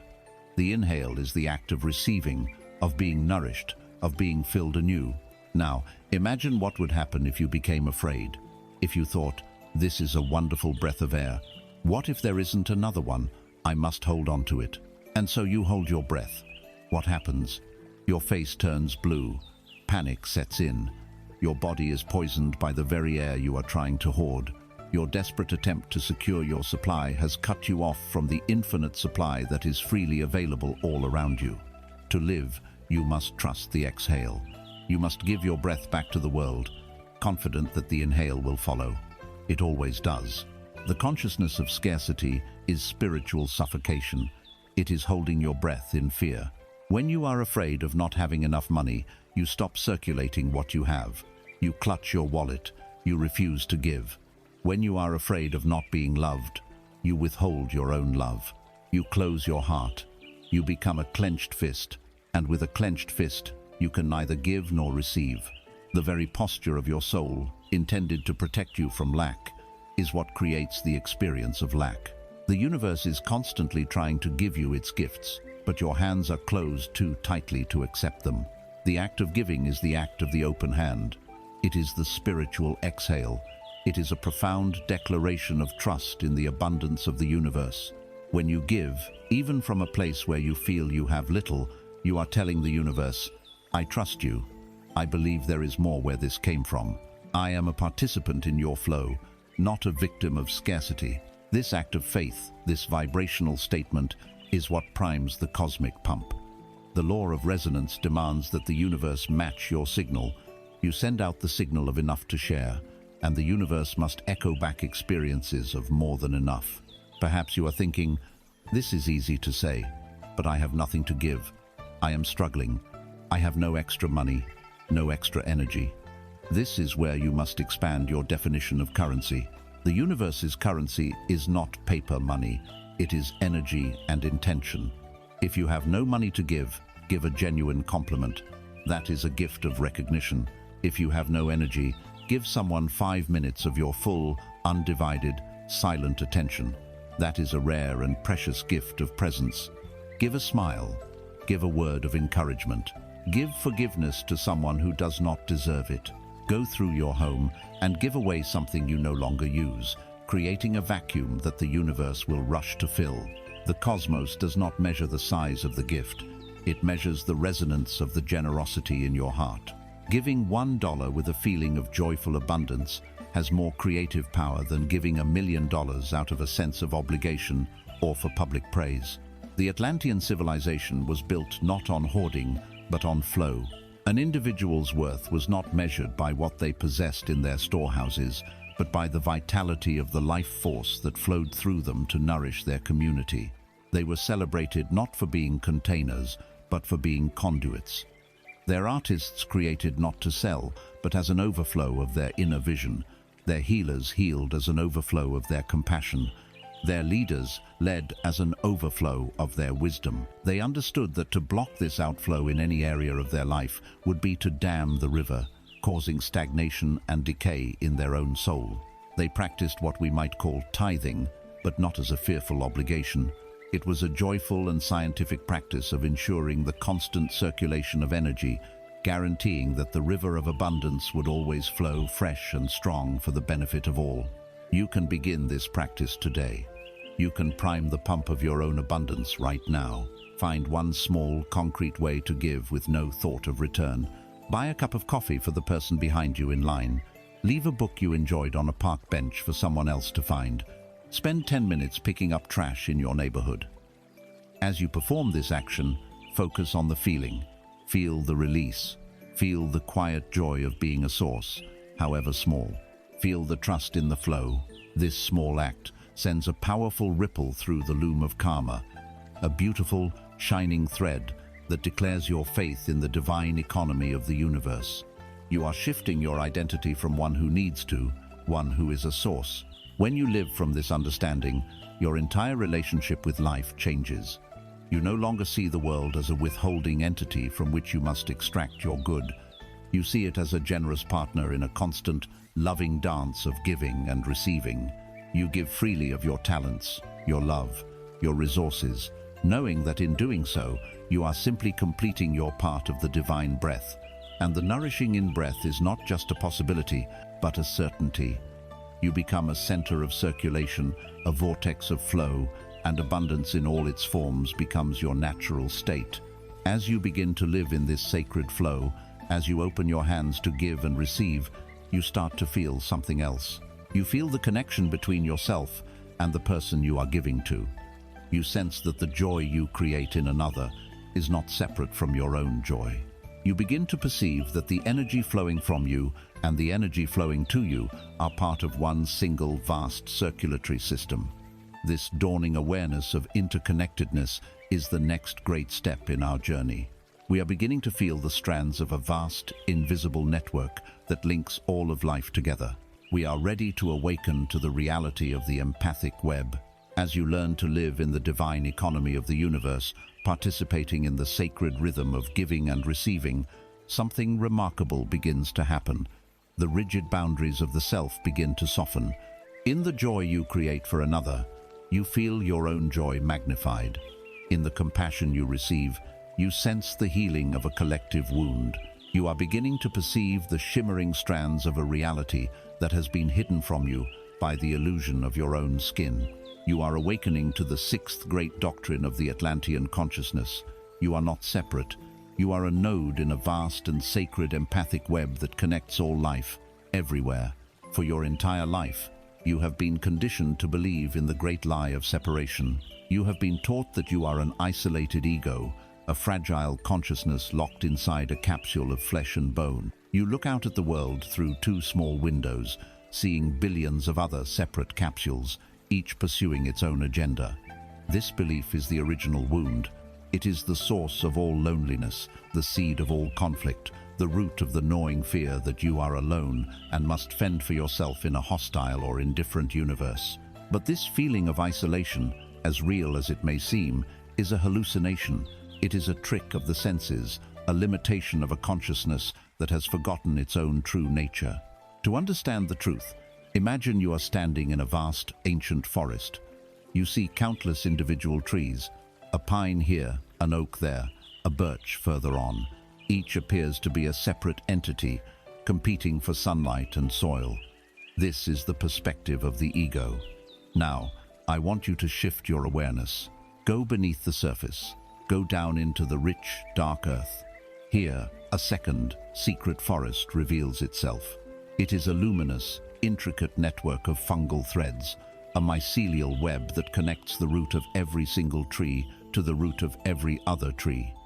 This subterranean network is the true intelligence of the forest. It is the forest's nervous system, its circulatory system, its internet. Through this web, the trees communicate.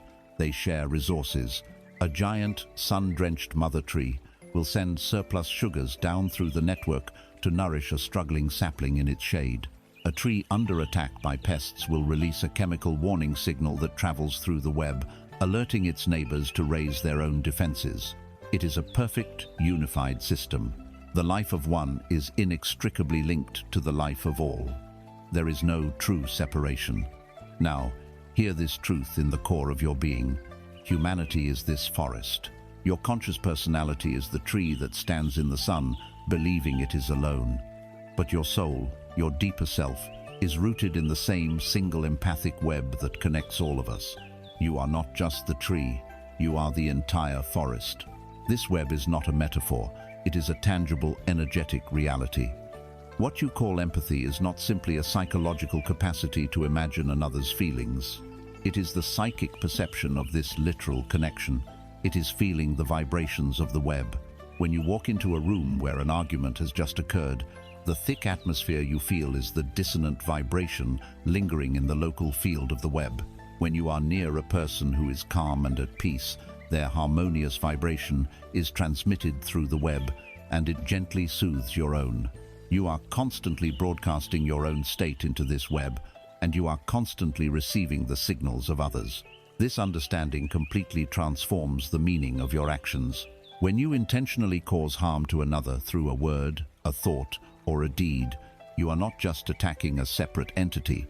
You are sending a jarring, toxic vibration through the web, a pulse of poison that inevitably ripples back and sickens your own root system.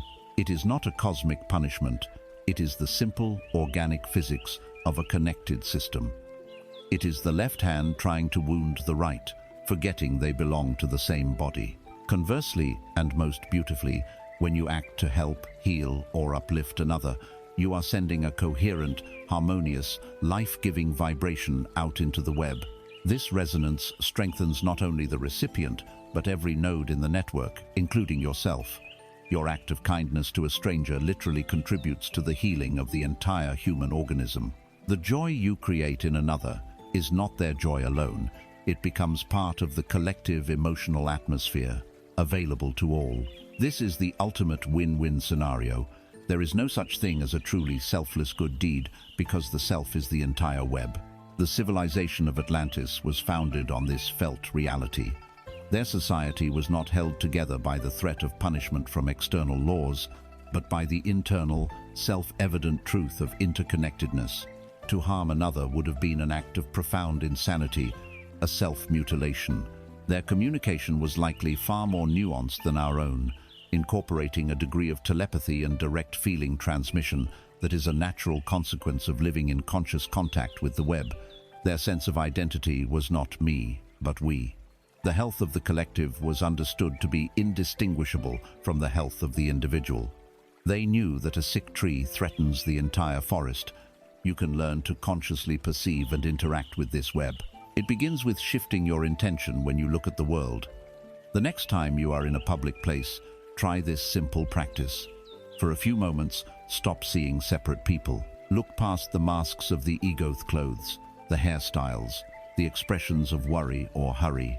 Try to imagine the invisible luminous threads of light connecting your heart to theirs and their hearts to each other. See them not as strangers, but as fellow cells in the same body of humanity. Feel the commonality beneath the surface differences, the shared desire to be safe, to be loved, to be at peace. Then, from your heart, consciously generate a feeling of goodwill, a silent blessing. It can be as simple as the thought, "May you be well. May you be at peace." Imagine this feeling as a gentle, warm wave of light flowing out from you, through your connections and into the web, softly washing over everyone around you. You are not trying to change anyone. You are simply adding a harmonious tone to the collective song. You are contributing to the health of the forest. This practice, over time, will sensitize you to the reality of the web and transform your feeling of separation into a lived experience of belonging. Living with the awareness of this empathic web dissolves loneliness. It heals the wound of separation. It makes compassion not just a virtue, but the most logical and intelligent way to live. Your personal well-being is intrinsically tied to the well-being of all. But if you are connected to this vast network of information, feeling, and collective consciousness, how do you navigate it? How do you discern your own true path amidst the countless signals of the web? How do you receive clear guidance that is meant for you alone? The universe has provided you with a personal, built-in receiver for this very purpose, a divine compass tuned only to your soul's true north. To access it, we must learn to listen in a new way. We must learn to hear the sacred, silent language of the whispers of intuition. Having awakened to our place within the vast, living, empathic web, we are faced with a new and beautiful challenge. We are no longer an isolated island, but a conscious part of an infinite network of feeling, information, and life. But in a forest that hums with a million different songs, how do we hear the melody that is meant for us alone? In an ocean of collective consciousness, how do we feel the specific current that will carry us to our own highest destiny? The universe, in its perfect wisdom, has equipped each of us with a divine navigational instrument, a personal receiver tuned only to the frequency of our soul's truth. This is our seventh doctrine, the rediscovery of a sense more vital than sight or sound. We must learn to listen to the whispers of intuition. Intuition is your soul's compass. It is the silent language through which your higher self, your inner Sunday, communicates with your personality in the world. It is a divine birthright, yet it is a sense that our loud, logical, externalized world has trained us to ignore, to doubt, and even to fear. We have been taught to trust only what can be proven, measured, and debated. We have been told that the calculating mind is the captain of our ship. But the Atlantean wisdom knows that while the mind may be the captain, intuition is the wise, old sailor who can smell the storm long before it appears on any chart, and who can feel the hidden currents that lead to safe harbor. A wise captain learns to trust that silent, ancient knowing. The first step in learning to hear your intuition is to learn to distinguish its voice from the other loud imposters who shout for your attention in the halls of your mind. There is a symphony of inner voices, and most of them are not your intuition. First, there is the voice of the ego. This voice is loud, argumentative, and obsessed with its own importance. It speaks in terms of logic, precedent, and what is reasonable. It draws all its evidence from the past. It will say, "You shouldn't try that, because you failed at something similar 3 years ago." It is concerned with how things will look, with maintaining status, and with protecting its own identity. It is the voice of the known. Next, there is the voice of fear. This voice is not logical, it is hysterical. It is shrill, and it creates a feeling of physical contraction, a cold knot in your stomach. It does not argue, it catastrophizes. It speaks in absolutes and worst-case scenarios. Don't take that chance. Everything will go wrong. you will end up ruined and alone. It is the voice of pure survival, but a survival mechanism that has become overactive and sees danger in growth and opportunity. Then there is the voice of wishful thinking. This voice is also emotional, but it is a giddy, impatient excitement. It is attached to a specific, glittering outcome and will often willfully ignore any evidence to the contrary. It is the voice that says, "This has to be the one. This will solve all my problems." It lacks the calm, sober quality of truth and is often rooted in a desire to escape the present moment. Finally, there is the voice of intuition. And it is almost not a voice at all. It is a whisper. It is calm. It is neutral. It is utterly devoid of emotional charge. It does not try to convince you. It does not offer long-winded explanations or justifications. It often arrives as a simple, quiet, clear knowing. A hunch, a nudge, a quiet feeling that says, "Wait," or "Go left," or "Trust this person." It feels expansive. When you consider a choice that is aligned with your intuition, your body may feel a sense of opening, of lightness, a quiet peace. When you consider a choice that is not aligned, you may feel a subtle sense of heaviness, of resistance, a feeling of wrongness that you cannot logically explain. Your intuition is not your emotion. It is the quiet truth beneath the emotion. The language of intuition is subtle and speaks through many channels. It can be a direct knowing, an idea that lands fully formed in your mind. It can be a physical sensation, the goosebumps of truth that run up your arms when you hear something that resonates deeply. It can be a pull in your gut, a feeling in your heart. The universe also uses the crystal mirror of the world to speak the language of intuition through synchronicity. When you are on the right path, you will begin to notice meaningful coincidences, seeing the same number sequence repeatedly, hearing a song on the radio that answers a question you just asked, having the right person call at the perfect moment. These are not accidents. They are winks from the universe, confirming that you are aligned with the flow. The Atlantean culture would have treated the cultivation of intuition as the most fundamental aspect of education. They would have understood that all the knowledge in the world is useless if you cannot discern how and when to apply it. Their children would have been taught to spend time in silence, to learn their own inner energetic signature, to trust the quiet feelings that guided them. Their great scientific discoveries and artistic masterpieces were likely born not from brute force analysis, but from a flash of intuitive insight, a gift from the web, which was then explored, tested, and brought into form by the focused, logical mind. They honored the sacred partnership. Intuition points the way, and the intellect figures out how to walk the path. So how do you begin to reawaken this dormant sense and tune this divine receiver? The first and most vital practice is the cultivation of silence. Intuition whispers, and it cannot be heard in a mental hurricane. You must create pockets of stillness in your day.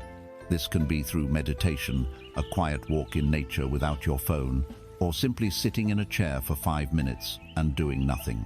In this silence, you are lowering the volume of the ego and fear, creating the space to hear the whisper. Second, practice with low-stakes decisions. Do not begin by asking your intuition for the winning lottery numbers or your ultimate life purpose. This creates too much pressure and emotional charge. Start small. When you are getting dressed, ask, "What color wants to be worn today?" When you are at a restaurant, quiet your mind and ask, "What food would truly nourish my body right now?" When you are driving, ask, "Is there a more joyful or flowing route to take?" Ask the question and then listen for the very first, quietest impulse, the first flicker of a feeling, and act on it without a second thought. This builds the muscle of trust. Third, keep an intuition journal. At the end of the day, note down the small nudges you followed and the ones you ignored and what the outcomes were. This is not to judge yourself, but to learn. You will begin to see a pattern.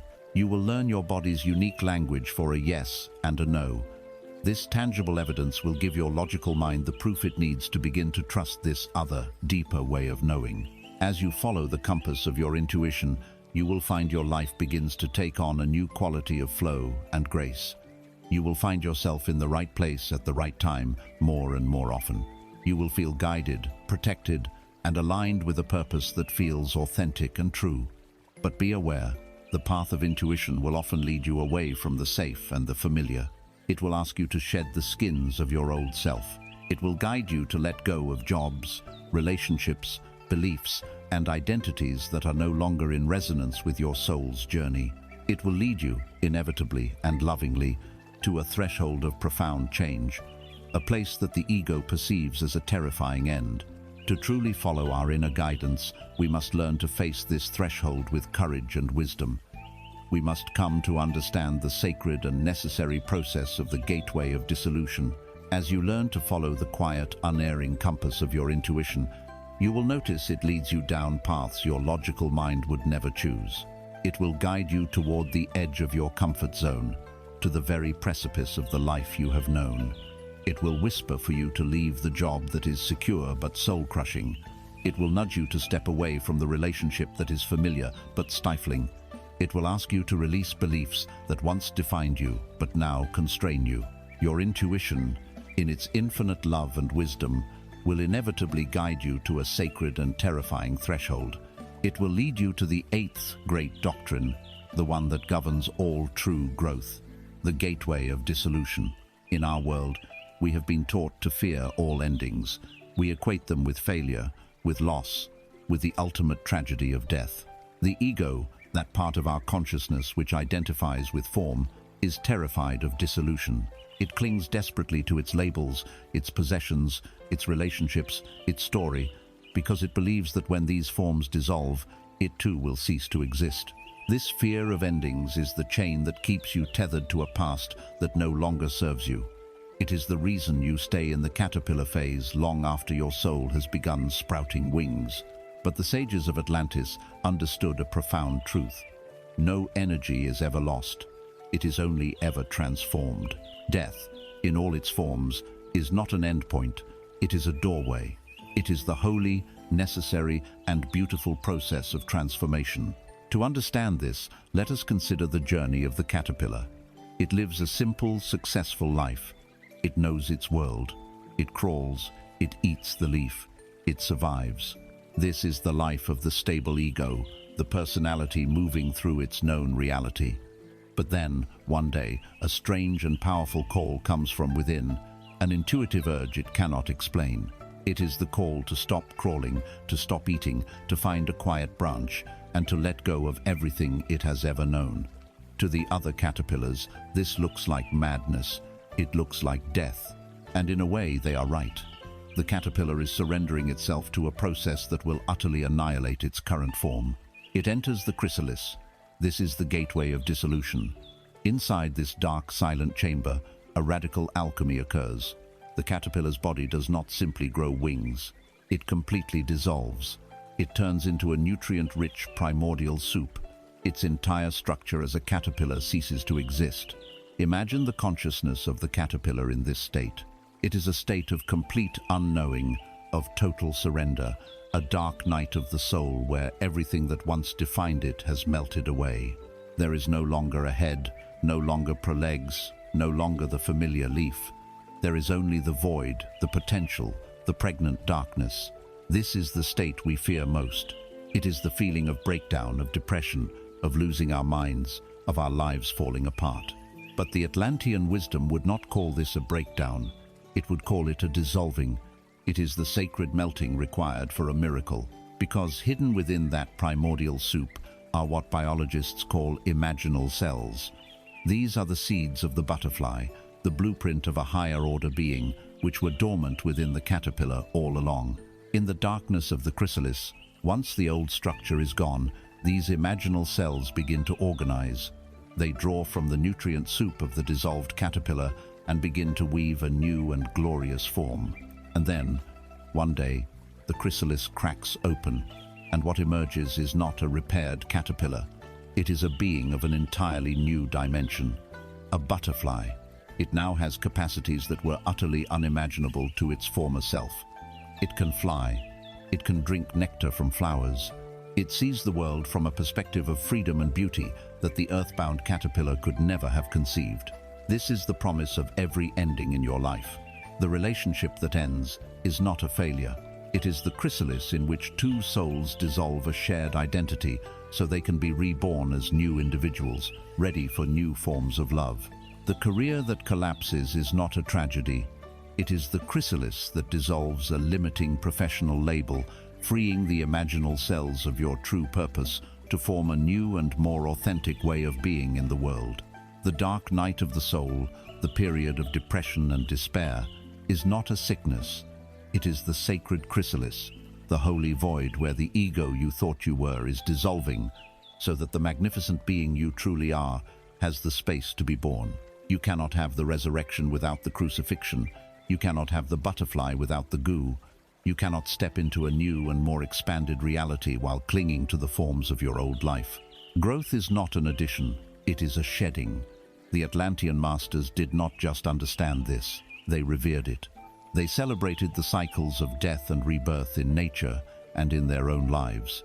They saw winter not as the death of the world, but as the world's chrysalis, the sacred pause required for the explosion of life in the spring. They honored the void, the unknown, the darkness between forms, as the most fertile ground of all the womb of creation. So how do you navigate this gateway when your intuition leads you to it? How do you surrender when every fiber of your ego is screaming to hold on? First, you must recognize the call. You must learn the signs that you are entering a chrysalis phase, a deep sense of weariness with your current life, a feeling that the old ways are hollow, a profound pulling inward, a loss of interest in things that once motivated you. Do not see these as signs of failure. See them as signs that your soul is calling you to a sacred transformation. Second, you must create a safe container for your dissolving. The caterpillar instinctively finds a safe branch. You must consciously give yourself permission and space to fall apart. This means reducing your external pressures where you can. It means seeking out gentle, non-judgmental support. It means wrapping yourself in a metaphorical cocoon of rest, quiet, and self-compassion. Third, and most difficult, you must surrender your need for answers. In the chrysalis, you cannot know what you are becoming. The caterpillar has no concept of a butterfly. To demand a 5-year plan from within the void is to abort the process.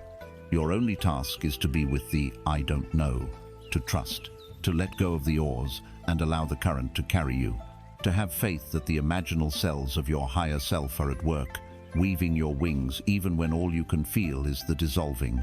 Trust this process. Every part of you that is falling away is making space for something more true and more beautiful to be born.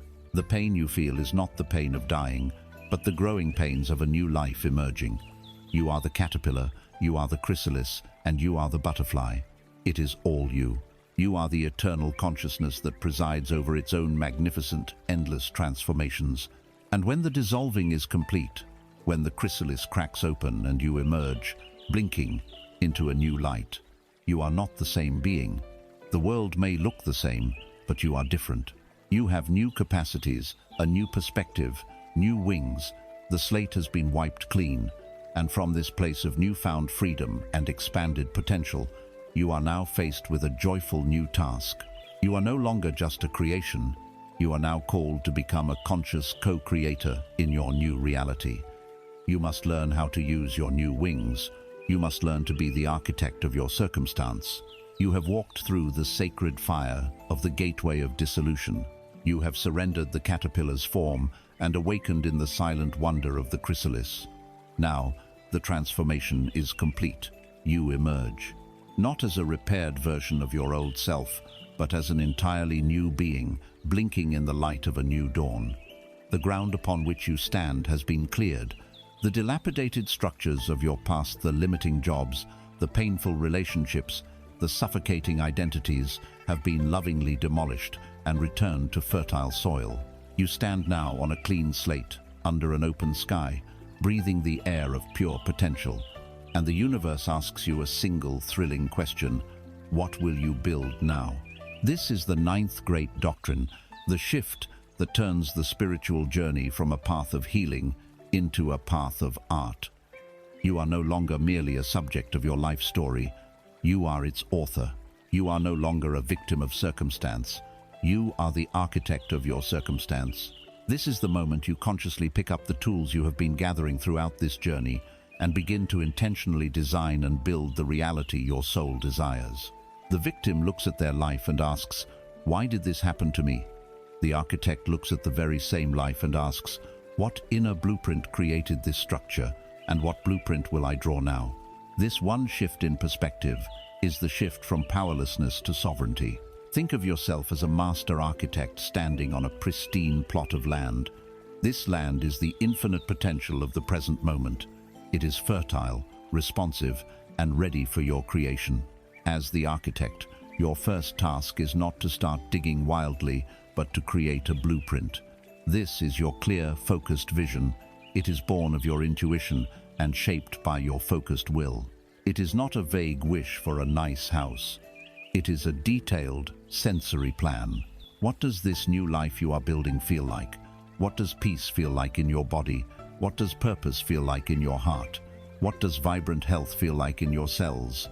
You must spend time with this blueprint, refining it, clarifying it, falling in love with it until it feels more real than the empty plot of land you see before you. Once the blueprint is clear, the wise architect must consider their building materials.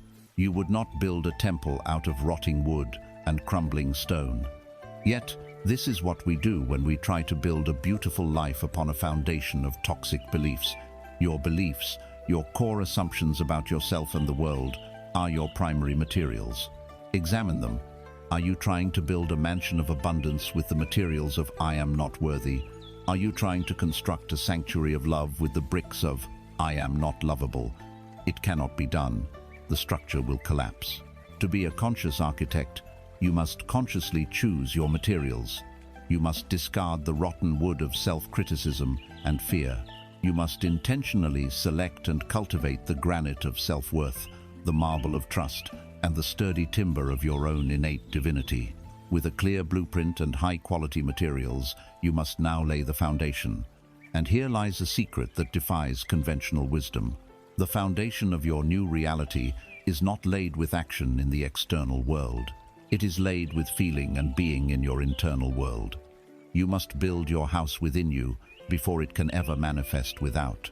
You must walk through its rooms in your imagination. You must feel the sunlight streaming through its windows. You must generate the feeling of living in that finished home now. This is the application of the law of resonance. You are tuning your entire being to the frequency of the completed structure. This inner foundation is an energetic reality, a powerful vibrational magnet that will begin to draw all the necessary components from the universe toward your plot of land. Only when the inner foundation is firm does the architect call in the construction crew. This is the role of inspired action. Notice the difference between inspired action and stressful, effortful struggle. Struggle is the victim trying to force a result, pushing against the world. Inspired action is the natural, effortless outflow of your established inner state. It is the joyful work of the construction crew who are simply following a clear blueprint. It is the phone call you suddenly feel a nudge to make. It is the class you are inexplicably drawn to sign up for. It is the conversation that flows with grace and leads to a new opportunity. It does not feel like work. It feels like play. It feels like flow. It is your intuition guiding your hands as you lay the physical bricks that align with the energetic foundation you have already built. The great civilization of Atlantis was a society of conscious architects. Their breathtaking world was not an accident of history. It was the external manifestation of a coherent and unified inner blueprint held with clarity and love in the collective consciousness. They did not see reality as a fixed, solid thing to be endured. They saw it as a living, plastic, responsive substantia canvas for their collective artistry. They built their world, quite literally, from the inside out. They understood that to create harmony in their society, they must first create harmony in their souls. You are called now to this same level of mastery. Let us lay the first stone. Choose one small room in the mansion of your life that you wish to renovate. Perhaps it is your physical health. First, the blueprint. Do not focus on the numbers on the scale or the diagnoses from the doctor. Create a blueprint of the feeling of vibrant health. Imagine waking up with boundless energy. Feel the ease and freedom of movement in your body. See yourself glowing with vitality. Second, the materials. Discard the old rotten beliefs like, "My family has always had this problem," or "It's too hard to get healthy." Choose new materials. My body is a miracle of self-healing intelligence. Every cell in my body is regenerating with perfect vitality. Third, the foundation. Spend a few minutes each day closing your eyes and living in that blueprint. Feel the energy, the strength, the vitality as if it is your reality right now. Inhabit your healed body in your imagination. Fourth, inspired action. Listen for the intuitive nudge. It may not be to run a marathon. It may be the simple, quiet inspiration to drink an extra glass of water, to stretch for 5 minutes, to choose the apple over the cake, or to go to bed an hour earlier. Do not dismiss these small actions. Each one is a physical brick being laid, perfectly aligned with your energetic foundation. Each one is a statement to the universe that you are serious about your new construction. As an architect of reality, you stand between the world of mind and the world of matter. You hold the blueprint of your vision in your consciousness. You direct the building of its form in the physical world. But what is the primary tool you use to translate the unmanifest blueprint into a manifest reality? How do you instruct the universe and your own being? The answer is in the very breath that leaves your body. It is in the technology of sound. To give form to your vision, you must learn the alchemy of the most powerful construction tool you possess, the spoken word. You stand now as the architect of your circumstance, upon a fresh plot of land cleared by the sacred process of dissolution. In your mind, you hold the luminous blueprint of the life you wish to build, a vision charged with the power of your focused will. You have chosen your building materials, the high vibration beliefs of trust, worthiness, and love. You have laid the energetic foundation by feeling the reality of your vision as a present fact. Now, you must translate this silent, inner reality into the world of form. You must communicate your blueprint to the very substance of creation, and the primary tool for this translation, the technology that bridges the world of thought with the world of matter, is the power of your spoken word. Every word you utter is an incantation. Every sentence you speak is a spell you cast upon yourself and the world around you. This is not a mystical fantasy, it is a vibrational reality. A thought is a silent frequency, but a word is a thought that has been given breath, given sound, given a physical form in the air. It is a command that has been formally issued. It is the architect stepping onto the construction site and giving a clear, audible instruction to the crew. The universe, in its infinite intelligence, listens not only to the silent hum of your being, but to the explicit, resonant decrees you make with your voice. The science of cymatics demonstrates this physical truth. When sound vibrations are passed through a medium like water or sand, they organize the particles into intricate, geometric patterns.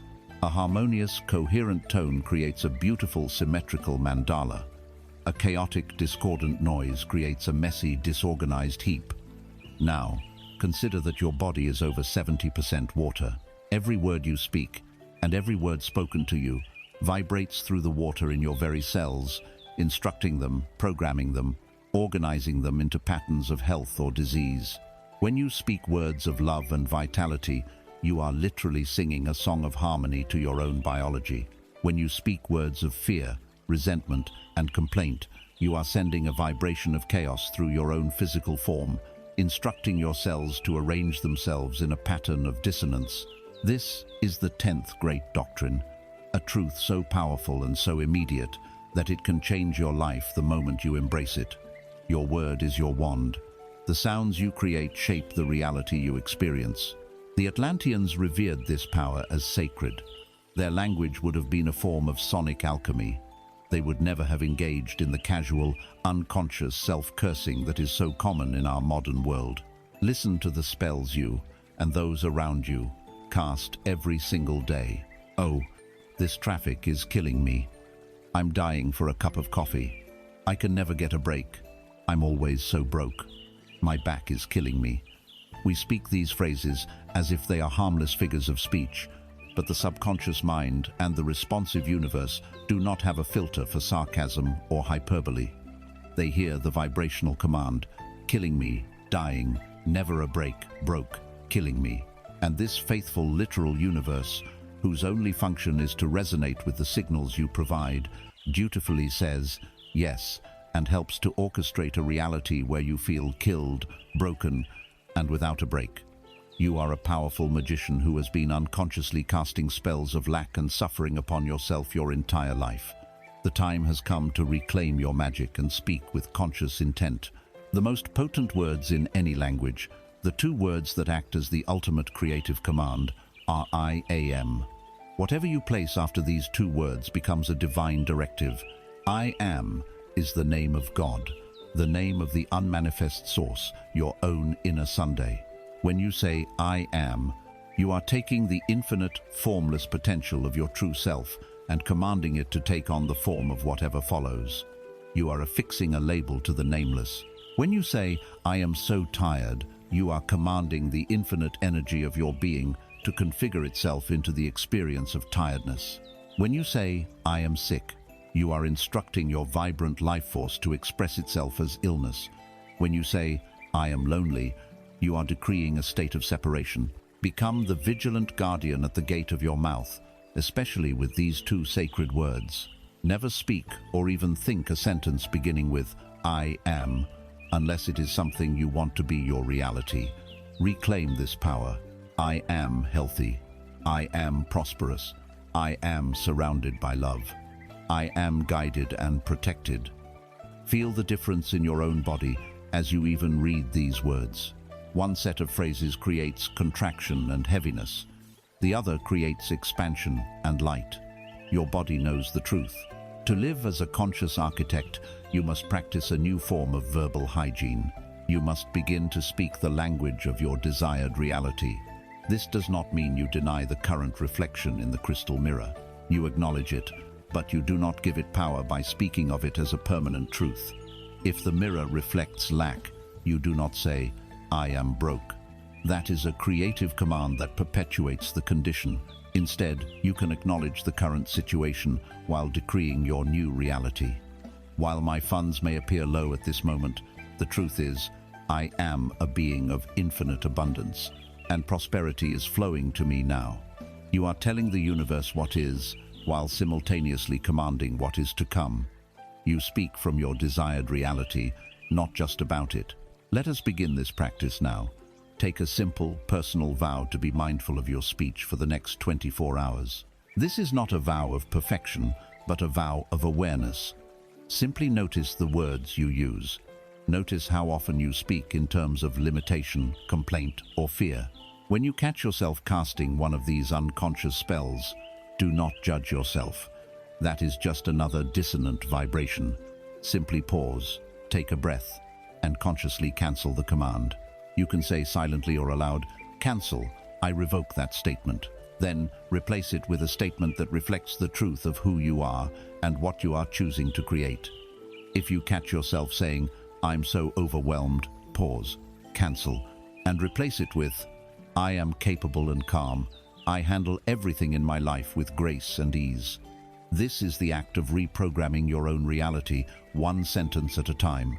You are the architect, and your words are the instructions you give to your crew, the chisel you use to shape the stone of circumstance.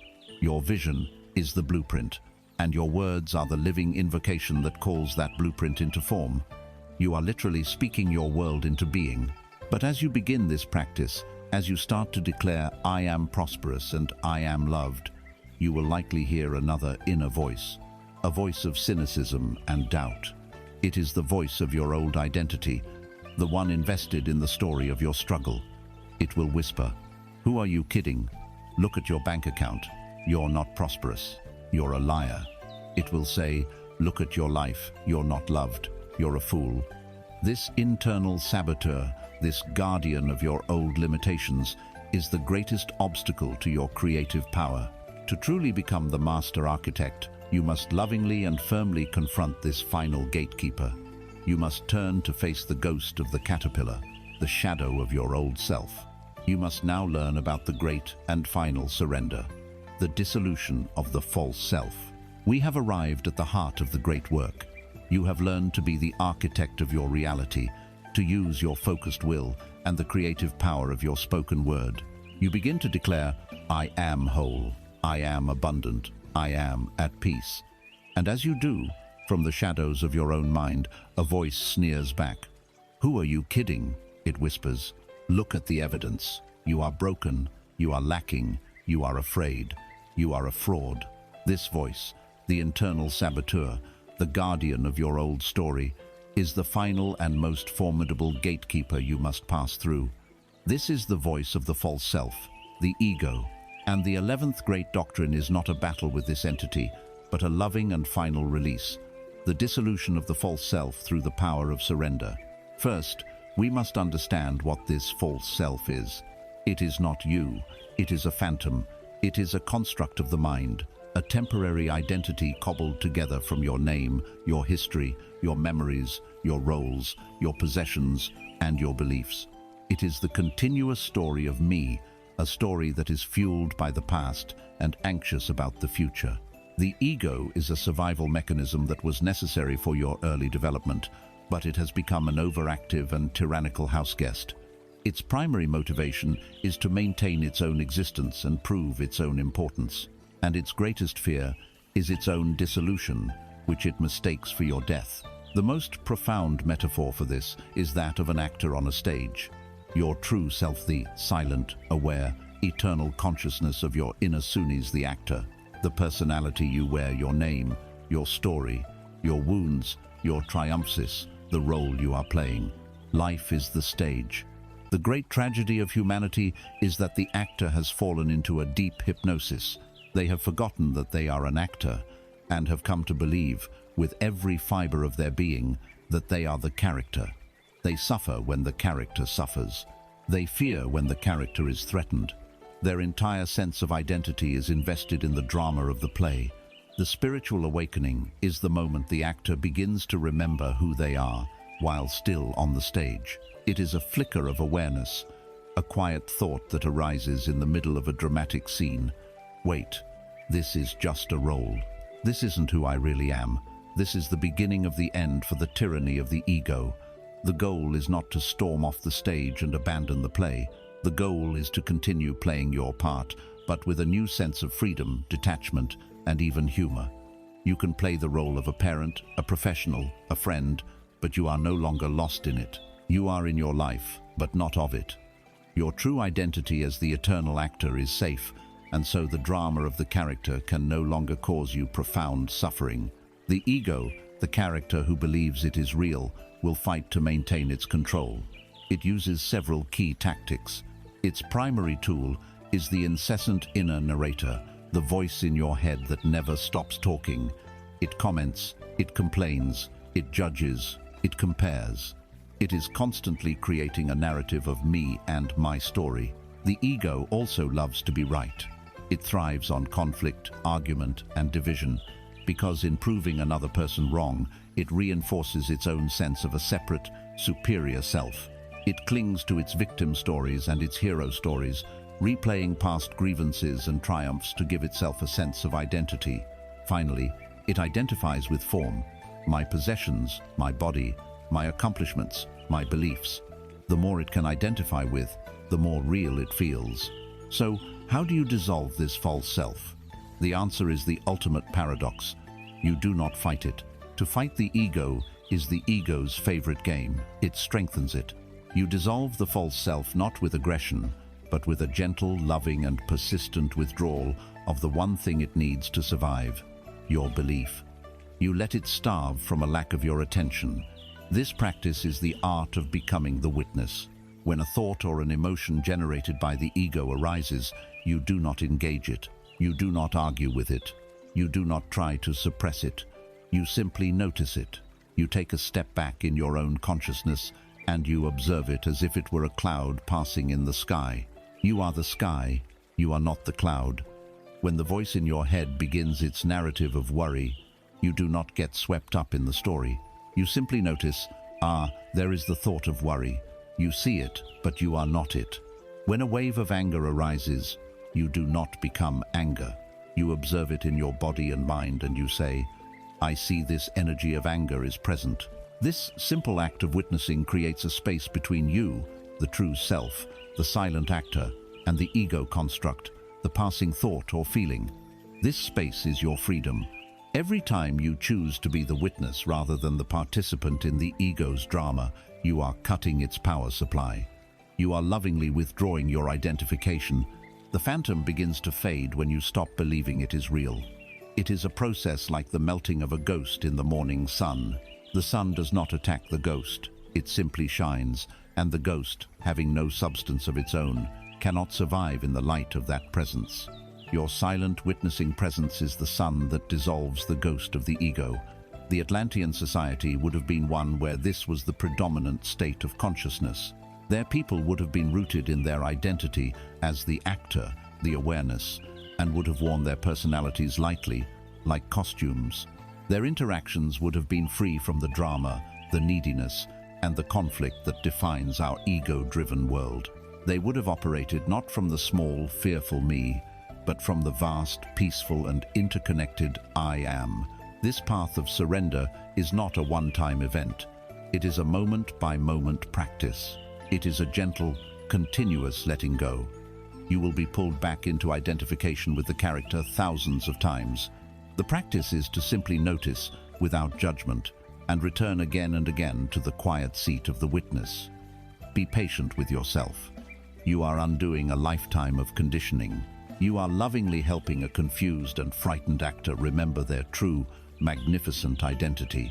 And as the chattering, demanding voice of the false self begins to quieten, as its grip begins to loosen, you will notice what is left behind. Beneath the noise of the ego is not an empty void. Beneath the noise is a vast, profound, and deeply peaceful silence. This silence is not an absence. It is a presence. It is the very ground of your being. It is the canvas upon which all of creation is painted. To complete our journey of awakening, we must now learn to rest in this sacred space. We must enter the sanctuary of silence. The great dissolution has begun. As you practice being the silent witness, as you lovingly withdraw your belief from the frantic stories of the false self, the incessant noise in your head begins to subside. The voice of the ego, which once seemed like the very center of your being, is now seen for what it is, a passing weather pattern in the vast sky of your awareness. And in the space created by its fading, something newer rather, something ancient and long forgotten emerges. It is a profound, deep, and peaceful silence. This is the 12th great doctrine, the discovery of your true home and ultimate refuge, the sanctuary of silence. Our world is addicted to noise. We are terrified of empty space. We fill every moment with sound, with information, with distraction, with the compulsive chatter of our own minds. We have come to believe that this noise is life itself, and that silence is a void, a nothingness, a precursor to death. But this is a profound misunderstanding. The silence we are speaking of is not the absence of external sound. It is the very ground of your being. It is not an emptiness, it is a fullness. It is the unmanifest potential from which all sounds, all thoughts, and all created forms arise. It is the infinite canvas upon which the finite painting of your life appears. For too long, you have been obsessed with the painting, forgetting that your true, eternal nature is the canvas itself. Think of music. A beautiful melody is not just a sequence of notes. It is the artful relationship between the notes and the silence that surrounds them. The pauses create the rhythm, the emotion, the power. Without the silence between the notes, there is no music, only a jarring, meaningless cacophony. Your life is this music. The incessant thinking mind, with its endless worries and plans, tries to play note after note after note with no pause, creating a life of stressful, anxious noise. The path of wisdom is to fall in love with the silence between the notes. It is in these sacred pauses that the beauty and meaning of your life can finally be heard. This inner silence is the womb of all true creativity and intelligence. The analytical mind, the chattering ego, does not create anything new. It can only rearrange what it already knows. It is a processor, not a source. True genius, a flash of inspiration, a solution to an intractable problem, a line of profound poetry. These things do not arise from a thought process. They arise out of a moment of stillness, a gap in the stream of thinking. The answer appears, fully formed, from the silence. The mind then rushes in to take credit, to analyze it, and to put it into action. But the origin point was the fertile void. By constantly filling your mind with noise, you are blocking your access to this infinite creative intelligence.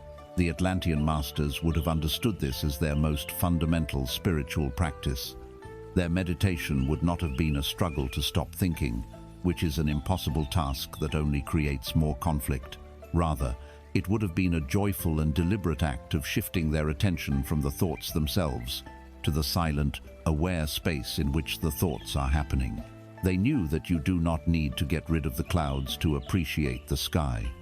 You simply rest your attention on the vast, open, unchanging sky and allow the clouds to pass. Your true self is the sky of silent awareness. Your thoughts are merely the weather. You do not need to retreat to a monastery to find this sanctuary. It is here, now, in this very moment, right behind the noise of your mind. It is closer to you than your own breath. The first step in entering it is simply to become aware of it. Listen. As you are listening to these words, can you also be aware of the silent space they are arising from? Can you sense the stillness that is present underneath the sound? A powerful way to access this inner silence is to listen intently to external silence. Even in a noisy room, there is silence. There is the space between sounds, the space around sounds. Tune your ear not to the noises, but to the stillness that makes the noises possible. As you listen intently to the silence outside, you will notice that the noisy narrator inside your head begins to quieten. Your focused listening leaves no room for compulsive thought. Another gateway is your own breath. At the top of every inhalation, there is a brief pause before the exhale begins. At the bottom of every exhalation, there is another, longer pause before you breathe in again. These pauses are portals into the sanctuary of silence. Throughout your day, bring your attention to these two gateways. As you rest in them, for just a second or two, you are stepping out of the frantic river of time and into the timeless ocean of your own being. The ultimate practice, however, is simply to rest as awareness. Let go of all techniques, cease all striving, and just be. Be the silent, aware presence that is effortlessly witnessing this moment. Be aware of the sights, the sounds, the sensations in your body. Be aware of the thoughts drifting by, but anchor your sense of self in the awareness itself, not in the things you are aware of. At first, you may only be able to hold this for a second or two before the mind pulls you back into a thought. This is normal. The practice is to gently, without judgment, notice you have been carried away, and then return again to that quiet, open space of just being.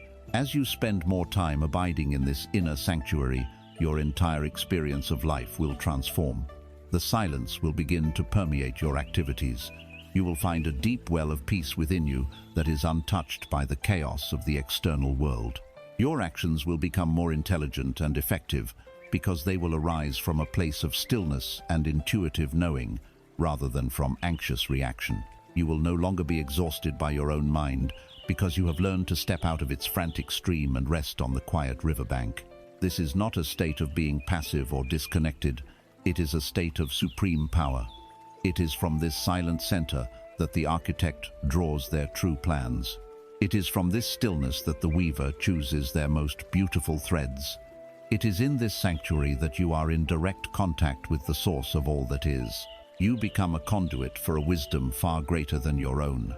And from this newfound stillness, another faculty begins to awaken. As the dust of constant thought begins to settle, your perception clears. You begin to see the world, yourself, and others, not just with your two physical eyes, but with a deeper, more penetrating sight. You begin to perceive the energy behind the form, the intention behind the word, the light within the being. From the heart of the silence, you are now ready to open the lens of the inner eye. You have found your way home. You have learned to rest in the vast, peaceful sanctuary of silence that is the very ground of your being. As the compulsive chatter of the mind subsides, the waters of your consciousness become still and clear. And in this clarity, a new faculty of perception begins to awaken, like a lotus flower opening in the quiet dawn. It is a way of seeing that transcends the limits of your physical eyes. This is the 13th great doctrine, the opening of the soul's lens, the activation of the inner eye. Your two physical eyes are magnificent instruments, but they are designed to see the surface of things. They are perceivers of form, of the outer shell, of the mask. They see the smile or the frown, but not the joy or the sorrow behind it. They see the physical body, but not the life force that animates it. They see the challenging circumstance, but not the lesson it contains. They are easily deceived by appearances, and they report their findings to the ego mind, which then judges, labels, and reacts based on this incomplete, surface-level data. To live only by the light of your physical eyes is to live in a world of beautiful but ultimately flat photographs. The inner eye gives you the ability to see in 360 degrees, to perceive the depth, the energy, and the essence of the living reality behind the photograph. Think of it this way: your physical eyes see the wave on the surface of the ocean. They see its size, its color, its speed. They might judge it as a small, pleasant wave, or a large, terrifying one. The inner eye, however, sees the entire ocean beneath. It perceives the silent depths, the powerful currents, the unified body of water from which the single wave has momentarily arisen. It knows that the wave is not separate from the ocean, and that its form is temporary. When you see with the inner eye, you are no longer fooled or frightened by the temporary dance of the waves, because you are rooted in your awareness of the whole, eternal ocean. When you look at another person who is expressing anger, your physical eyes see a threatening wave, a contorted face, a loud voice, aggressive posture. Your ego reacts with fear or counter-aggression. But when you look at that same person with your inner eye, you see beyond the wave of their anger. You perceive the vast ocean of their inner state. You might perceive the deep currents of fear beneath their rage, the undertow of a past hurt, the silent cry for help from their inner child. This does not mean you condone or accept abusive behavior, but it changes your response from one of reaction to one of wise, detached compassion. You are no longer interacting with the wave. You are acknowledging the state of the ocean. This sight dissolves conflict and opens the door to true understanding. This sight is not always a literal image appearing between your eyebrows, though for some it can be. More often, the language of the inner eye is a form of direct, intuitive knowing. It is clear perception. It is the ability to feel the truth of a situation without needing external evidence. You meet someone for the first time, and while they may be charming and saying all the right things, you feel a subtle dissonance, a wrongness in their energy field. That is your inner eye perceiving the truth behind the mask. Conversely, you may encounter a situation that your logical mind deems a disaster. A project fails, a plan is cancelled, but your inner eye perceives a clear, calm feeling of rightness, a sense of a space being cleared for something better. That is your inner eye seeing the opportunity inside the perceived failure. This deeper perception is a natural result of abiding in silence. The constant noise of the analytical mind acts like static, scrambling the subtle signal of this higher sense. When the mind becomes quiet, the receiver becomes clear. You begin to perceive the world as the Atlanteans did, not as a collection of separate solid objects, but as a fluid and vibrant dance of energy. They would have seen a tree not just as wood and leaves, but as a column of living, breathing energy, a vortex connecting the earth and the sky. They would have seen a crystal not as a pretty stone, but as a stable, coherent field of energy, a frozen symphony of geometric light. Their science, their art, their society were all built upon this direct perception of the energy that underlies all form. Deceit and manipulation would be nearly impossible in a society that lived by the inner eye, for one's true intention and emotional state would be as visible as one's face. Leadership would not be a matter of charisma or power, but of clarity. The ones who could see most clearly with the soul's eye the highest path for the collective would be the natural guides. This is the world that becomes possible when we shift our primary mode of perception from the outer to the inner. You can begin to gently coax this faculty open. It is not something to be forced. It is a natural unfolding. The first step is simply your intention. State it quietly to yourself. I am willing to see the truth. I am open to perceiving the world beyond the limits of my physical sight. I ask that my inner eye be opened in a way that is gentle, protected, and for my highest good and the good of all. Next, practice the art of looking deeper. When you are in nature, look at a flower. See its color, its shape, its texture with your physical eyes. Appreciate its form. Then, close your eyes. With your attention, try to feel the flower. Feel its simple, peaceful, radiant aliveness. Try to sense the energy field of the flower. You are shifting from seeing the form to perceiving the essence. Apply this to your interactions. When you are listening to someone speak, listen not just to their words, but to the energy behind the words. Does the energy match the message? Is there a feeling of clarity and coherence, or one of dissonance and confusion? You are learning to read the energetic signature that is broadcast with every communication.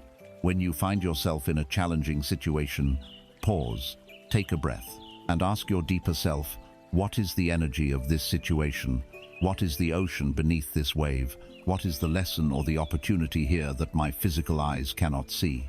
Then be still, and allow the answer to arise as a feeling, a knowing, a quiet insight.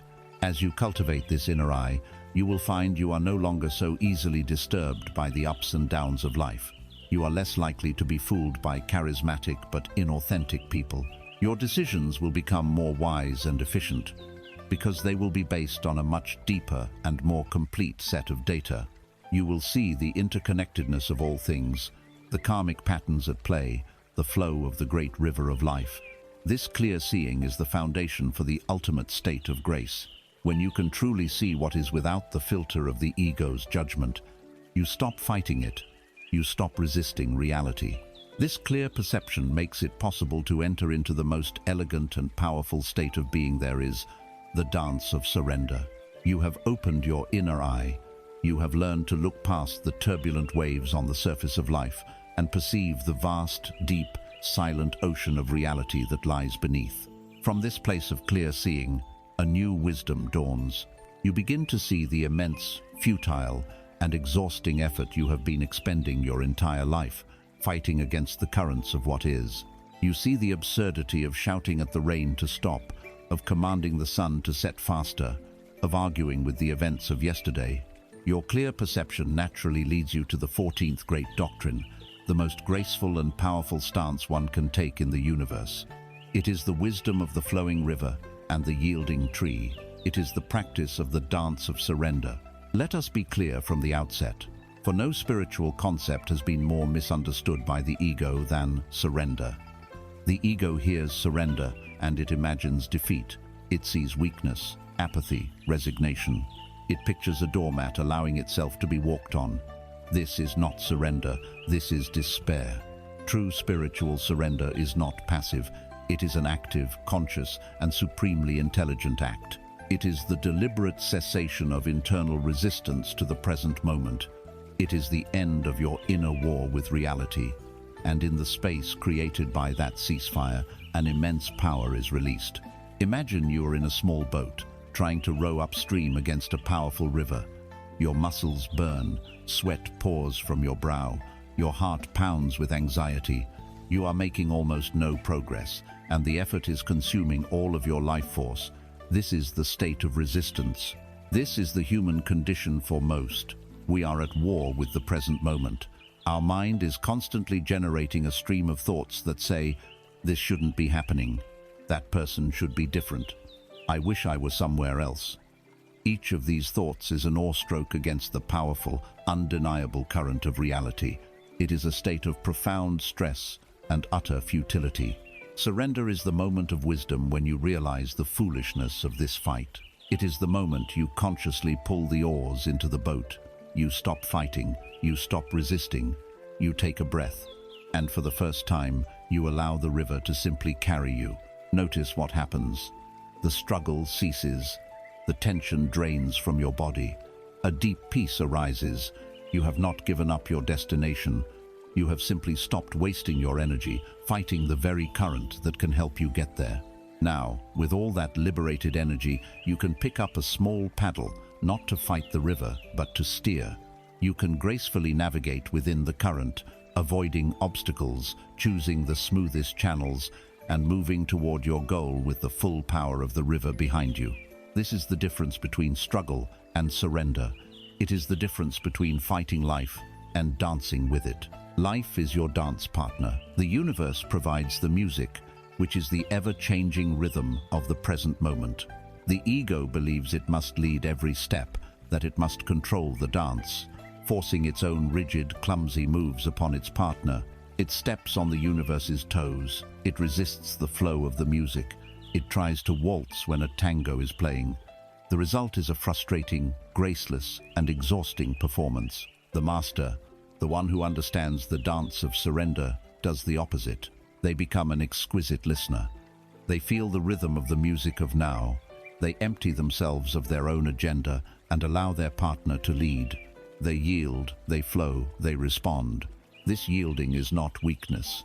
It requires immense presence, trust, and strength. In this shared dance, there is no leader and no follower.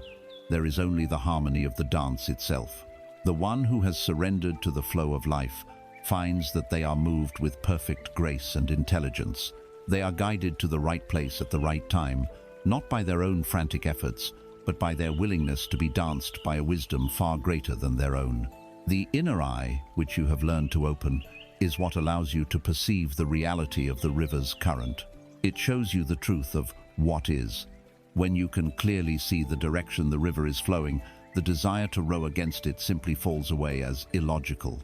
When your intuition whispers, and you perceive that a door has closed, surrender means you do not waste your energy banging on that door. You accept its closure, and you turn your attention to the new door that your intuition is now revealing to you. When an unexpected challenge arises, a sudden storm on the river, surrender means you do not curse the storm. You accept its presence and focus your energy on skillfully navigating your boat through the waves. This practice of acceptance does not mean you must like what is happening. You do not have to like the storm. You do not have to approve of another person's hurtful behavior. You only have to accept the simple fact that, in this moment, it is happening. That is all. This acceptance is a portal. The moment you say a genuine, internal yes to the reality of the present moment, you reclaim all of the energy you were wasting in resistance. You become calm, your mind becomes clear, and from this place of profound inner peace, you can now take the most powerful and effective action possible. Action born from acceptance is infinitely more powerful than reaction born from resistance. The Atlantean masters would have considered this the pinnacle of wisdom. They would have seen it as the principle of Wu Wei, the art of effortless action. Their power came not from the force of their personal will imposed upon the world, but from the grace of aligning their personal will with the great will of the cosmos. They achieved mighty things not by rowing harder, but by becoming master sailors who knew how to harness the powerful invisible winds of the universe. They knew that a tree that is rigid and resists the wind will snap in a storm, while the bamboo that bends and yields remains standing, unharmed. You can practice this dance, this yielding, right now. Bring to mind a situation in your life that is causing you tension, something you are resisting. Close your eyes and feel that resistance in your body. Notice the tightness in your jaw, the clenching in your stomach, the tension in your shoulders. This is the feeling of rowing upstream. Now, take a deep breath, and as you exhale, consciously relax those muscles, and in your mind, say a quiet, sincere yes to the situation. Not, yes, I want this to continue, but yes, I accept that this is my reality in this moment. Feel the shift, feel the release, feel the oars coming into the boat. You have stopped fighting. From this place of peace, ask your intuition, what is the wisest action to take now, if any? Be still and listen for the whisper. As you master this dance of surrender, you find yourself living in a state of grace. You are no longer a victim of life, but a willing and joyful partner with it. You trust the flow. You know that even the challenging currents are leading you toward the ocean of your own becoming. As you live in this harmony, all the doctrines we have explored begin to merge into one seamless whole. You are the inner Sunday, shining on the crystal mirror, weaving the loom of karma, speaking your world into being, all while dancing in perfect surrender to the present moment. You stop practicing these truths, and you simply become them. The journey is reaching its destination, which is the realization that you were home all along. You are ready for the final, glorious revelation, the great remembering.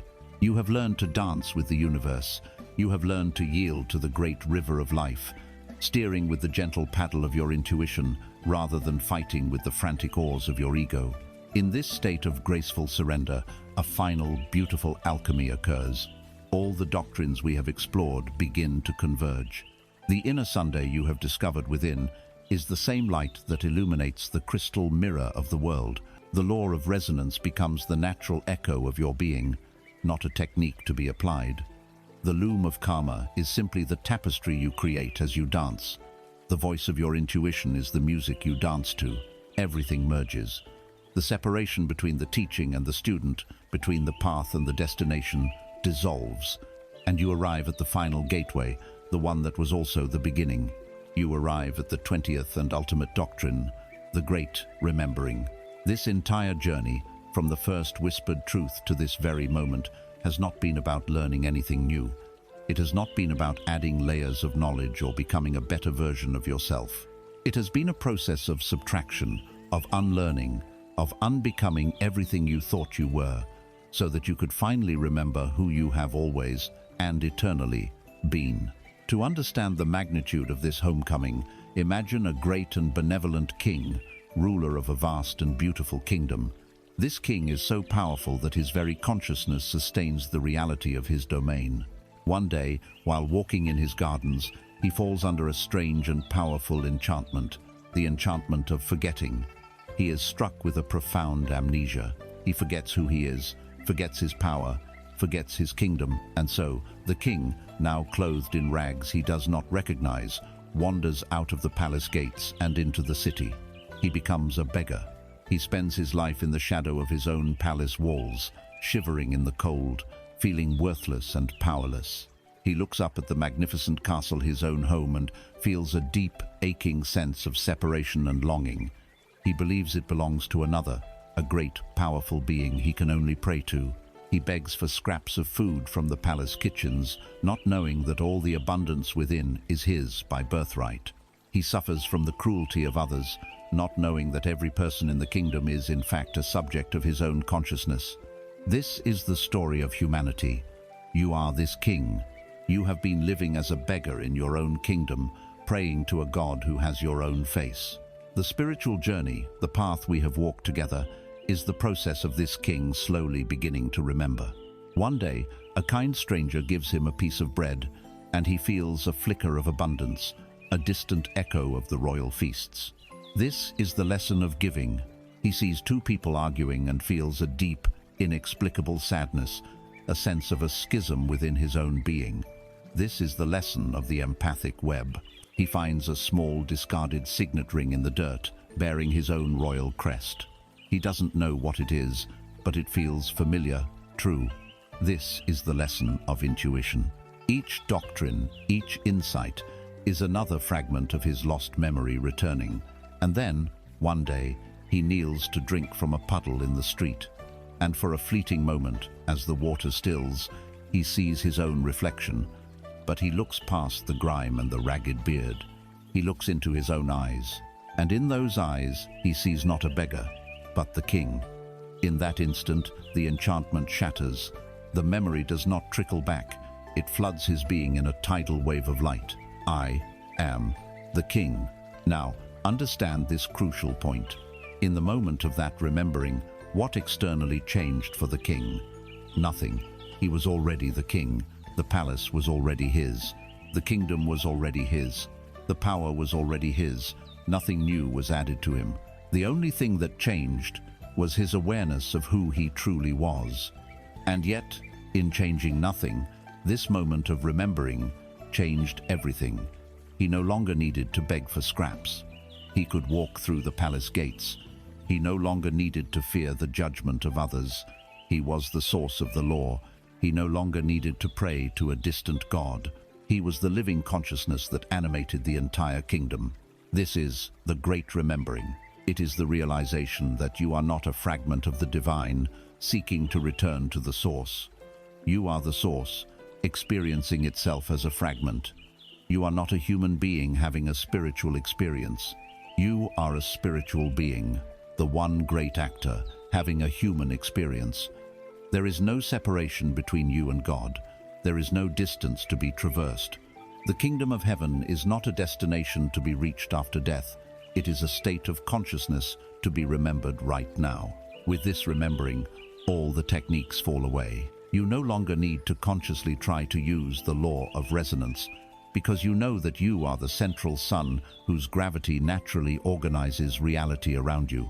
You no longer need to painstakingly practice affirmations, because you know that your very being is the one great I am, and your state of consciousness is a constant living decree. You no longer need to struggle with surrender, because you know you are the dancer and the dance, the river and the flow. And what of Atlantis? Where is this lost city of light? You now know the truth. Atlantis was never a physical place of stone and crystal that sank beneath the waves.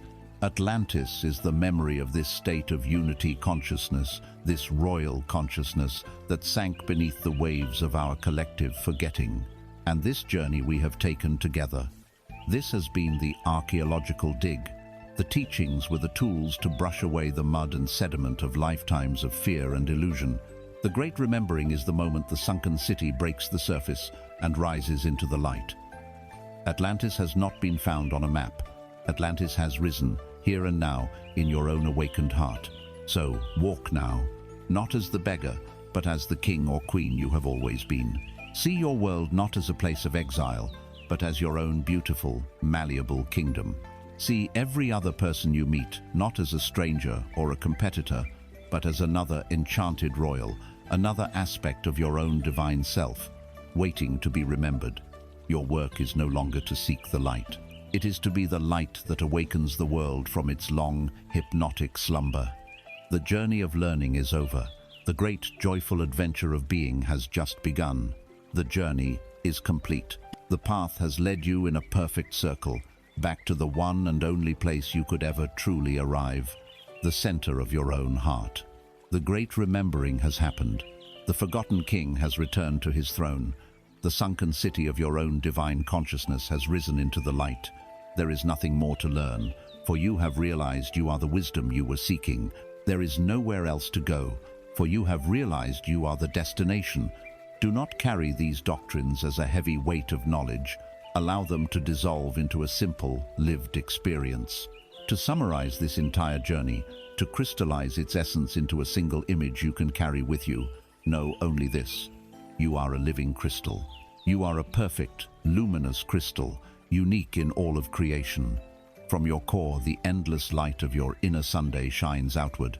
Your every thought, your every feeling, is a vibration that resonates through your crystalline structure, causing you to hum the unique song of your being.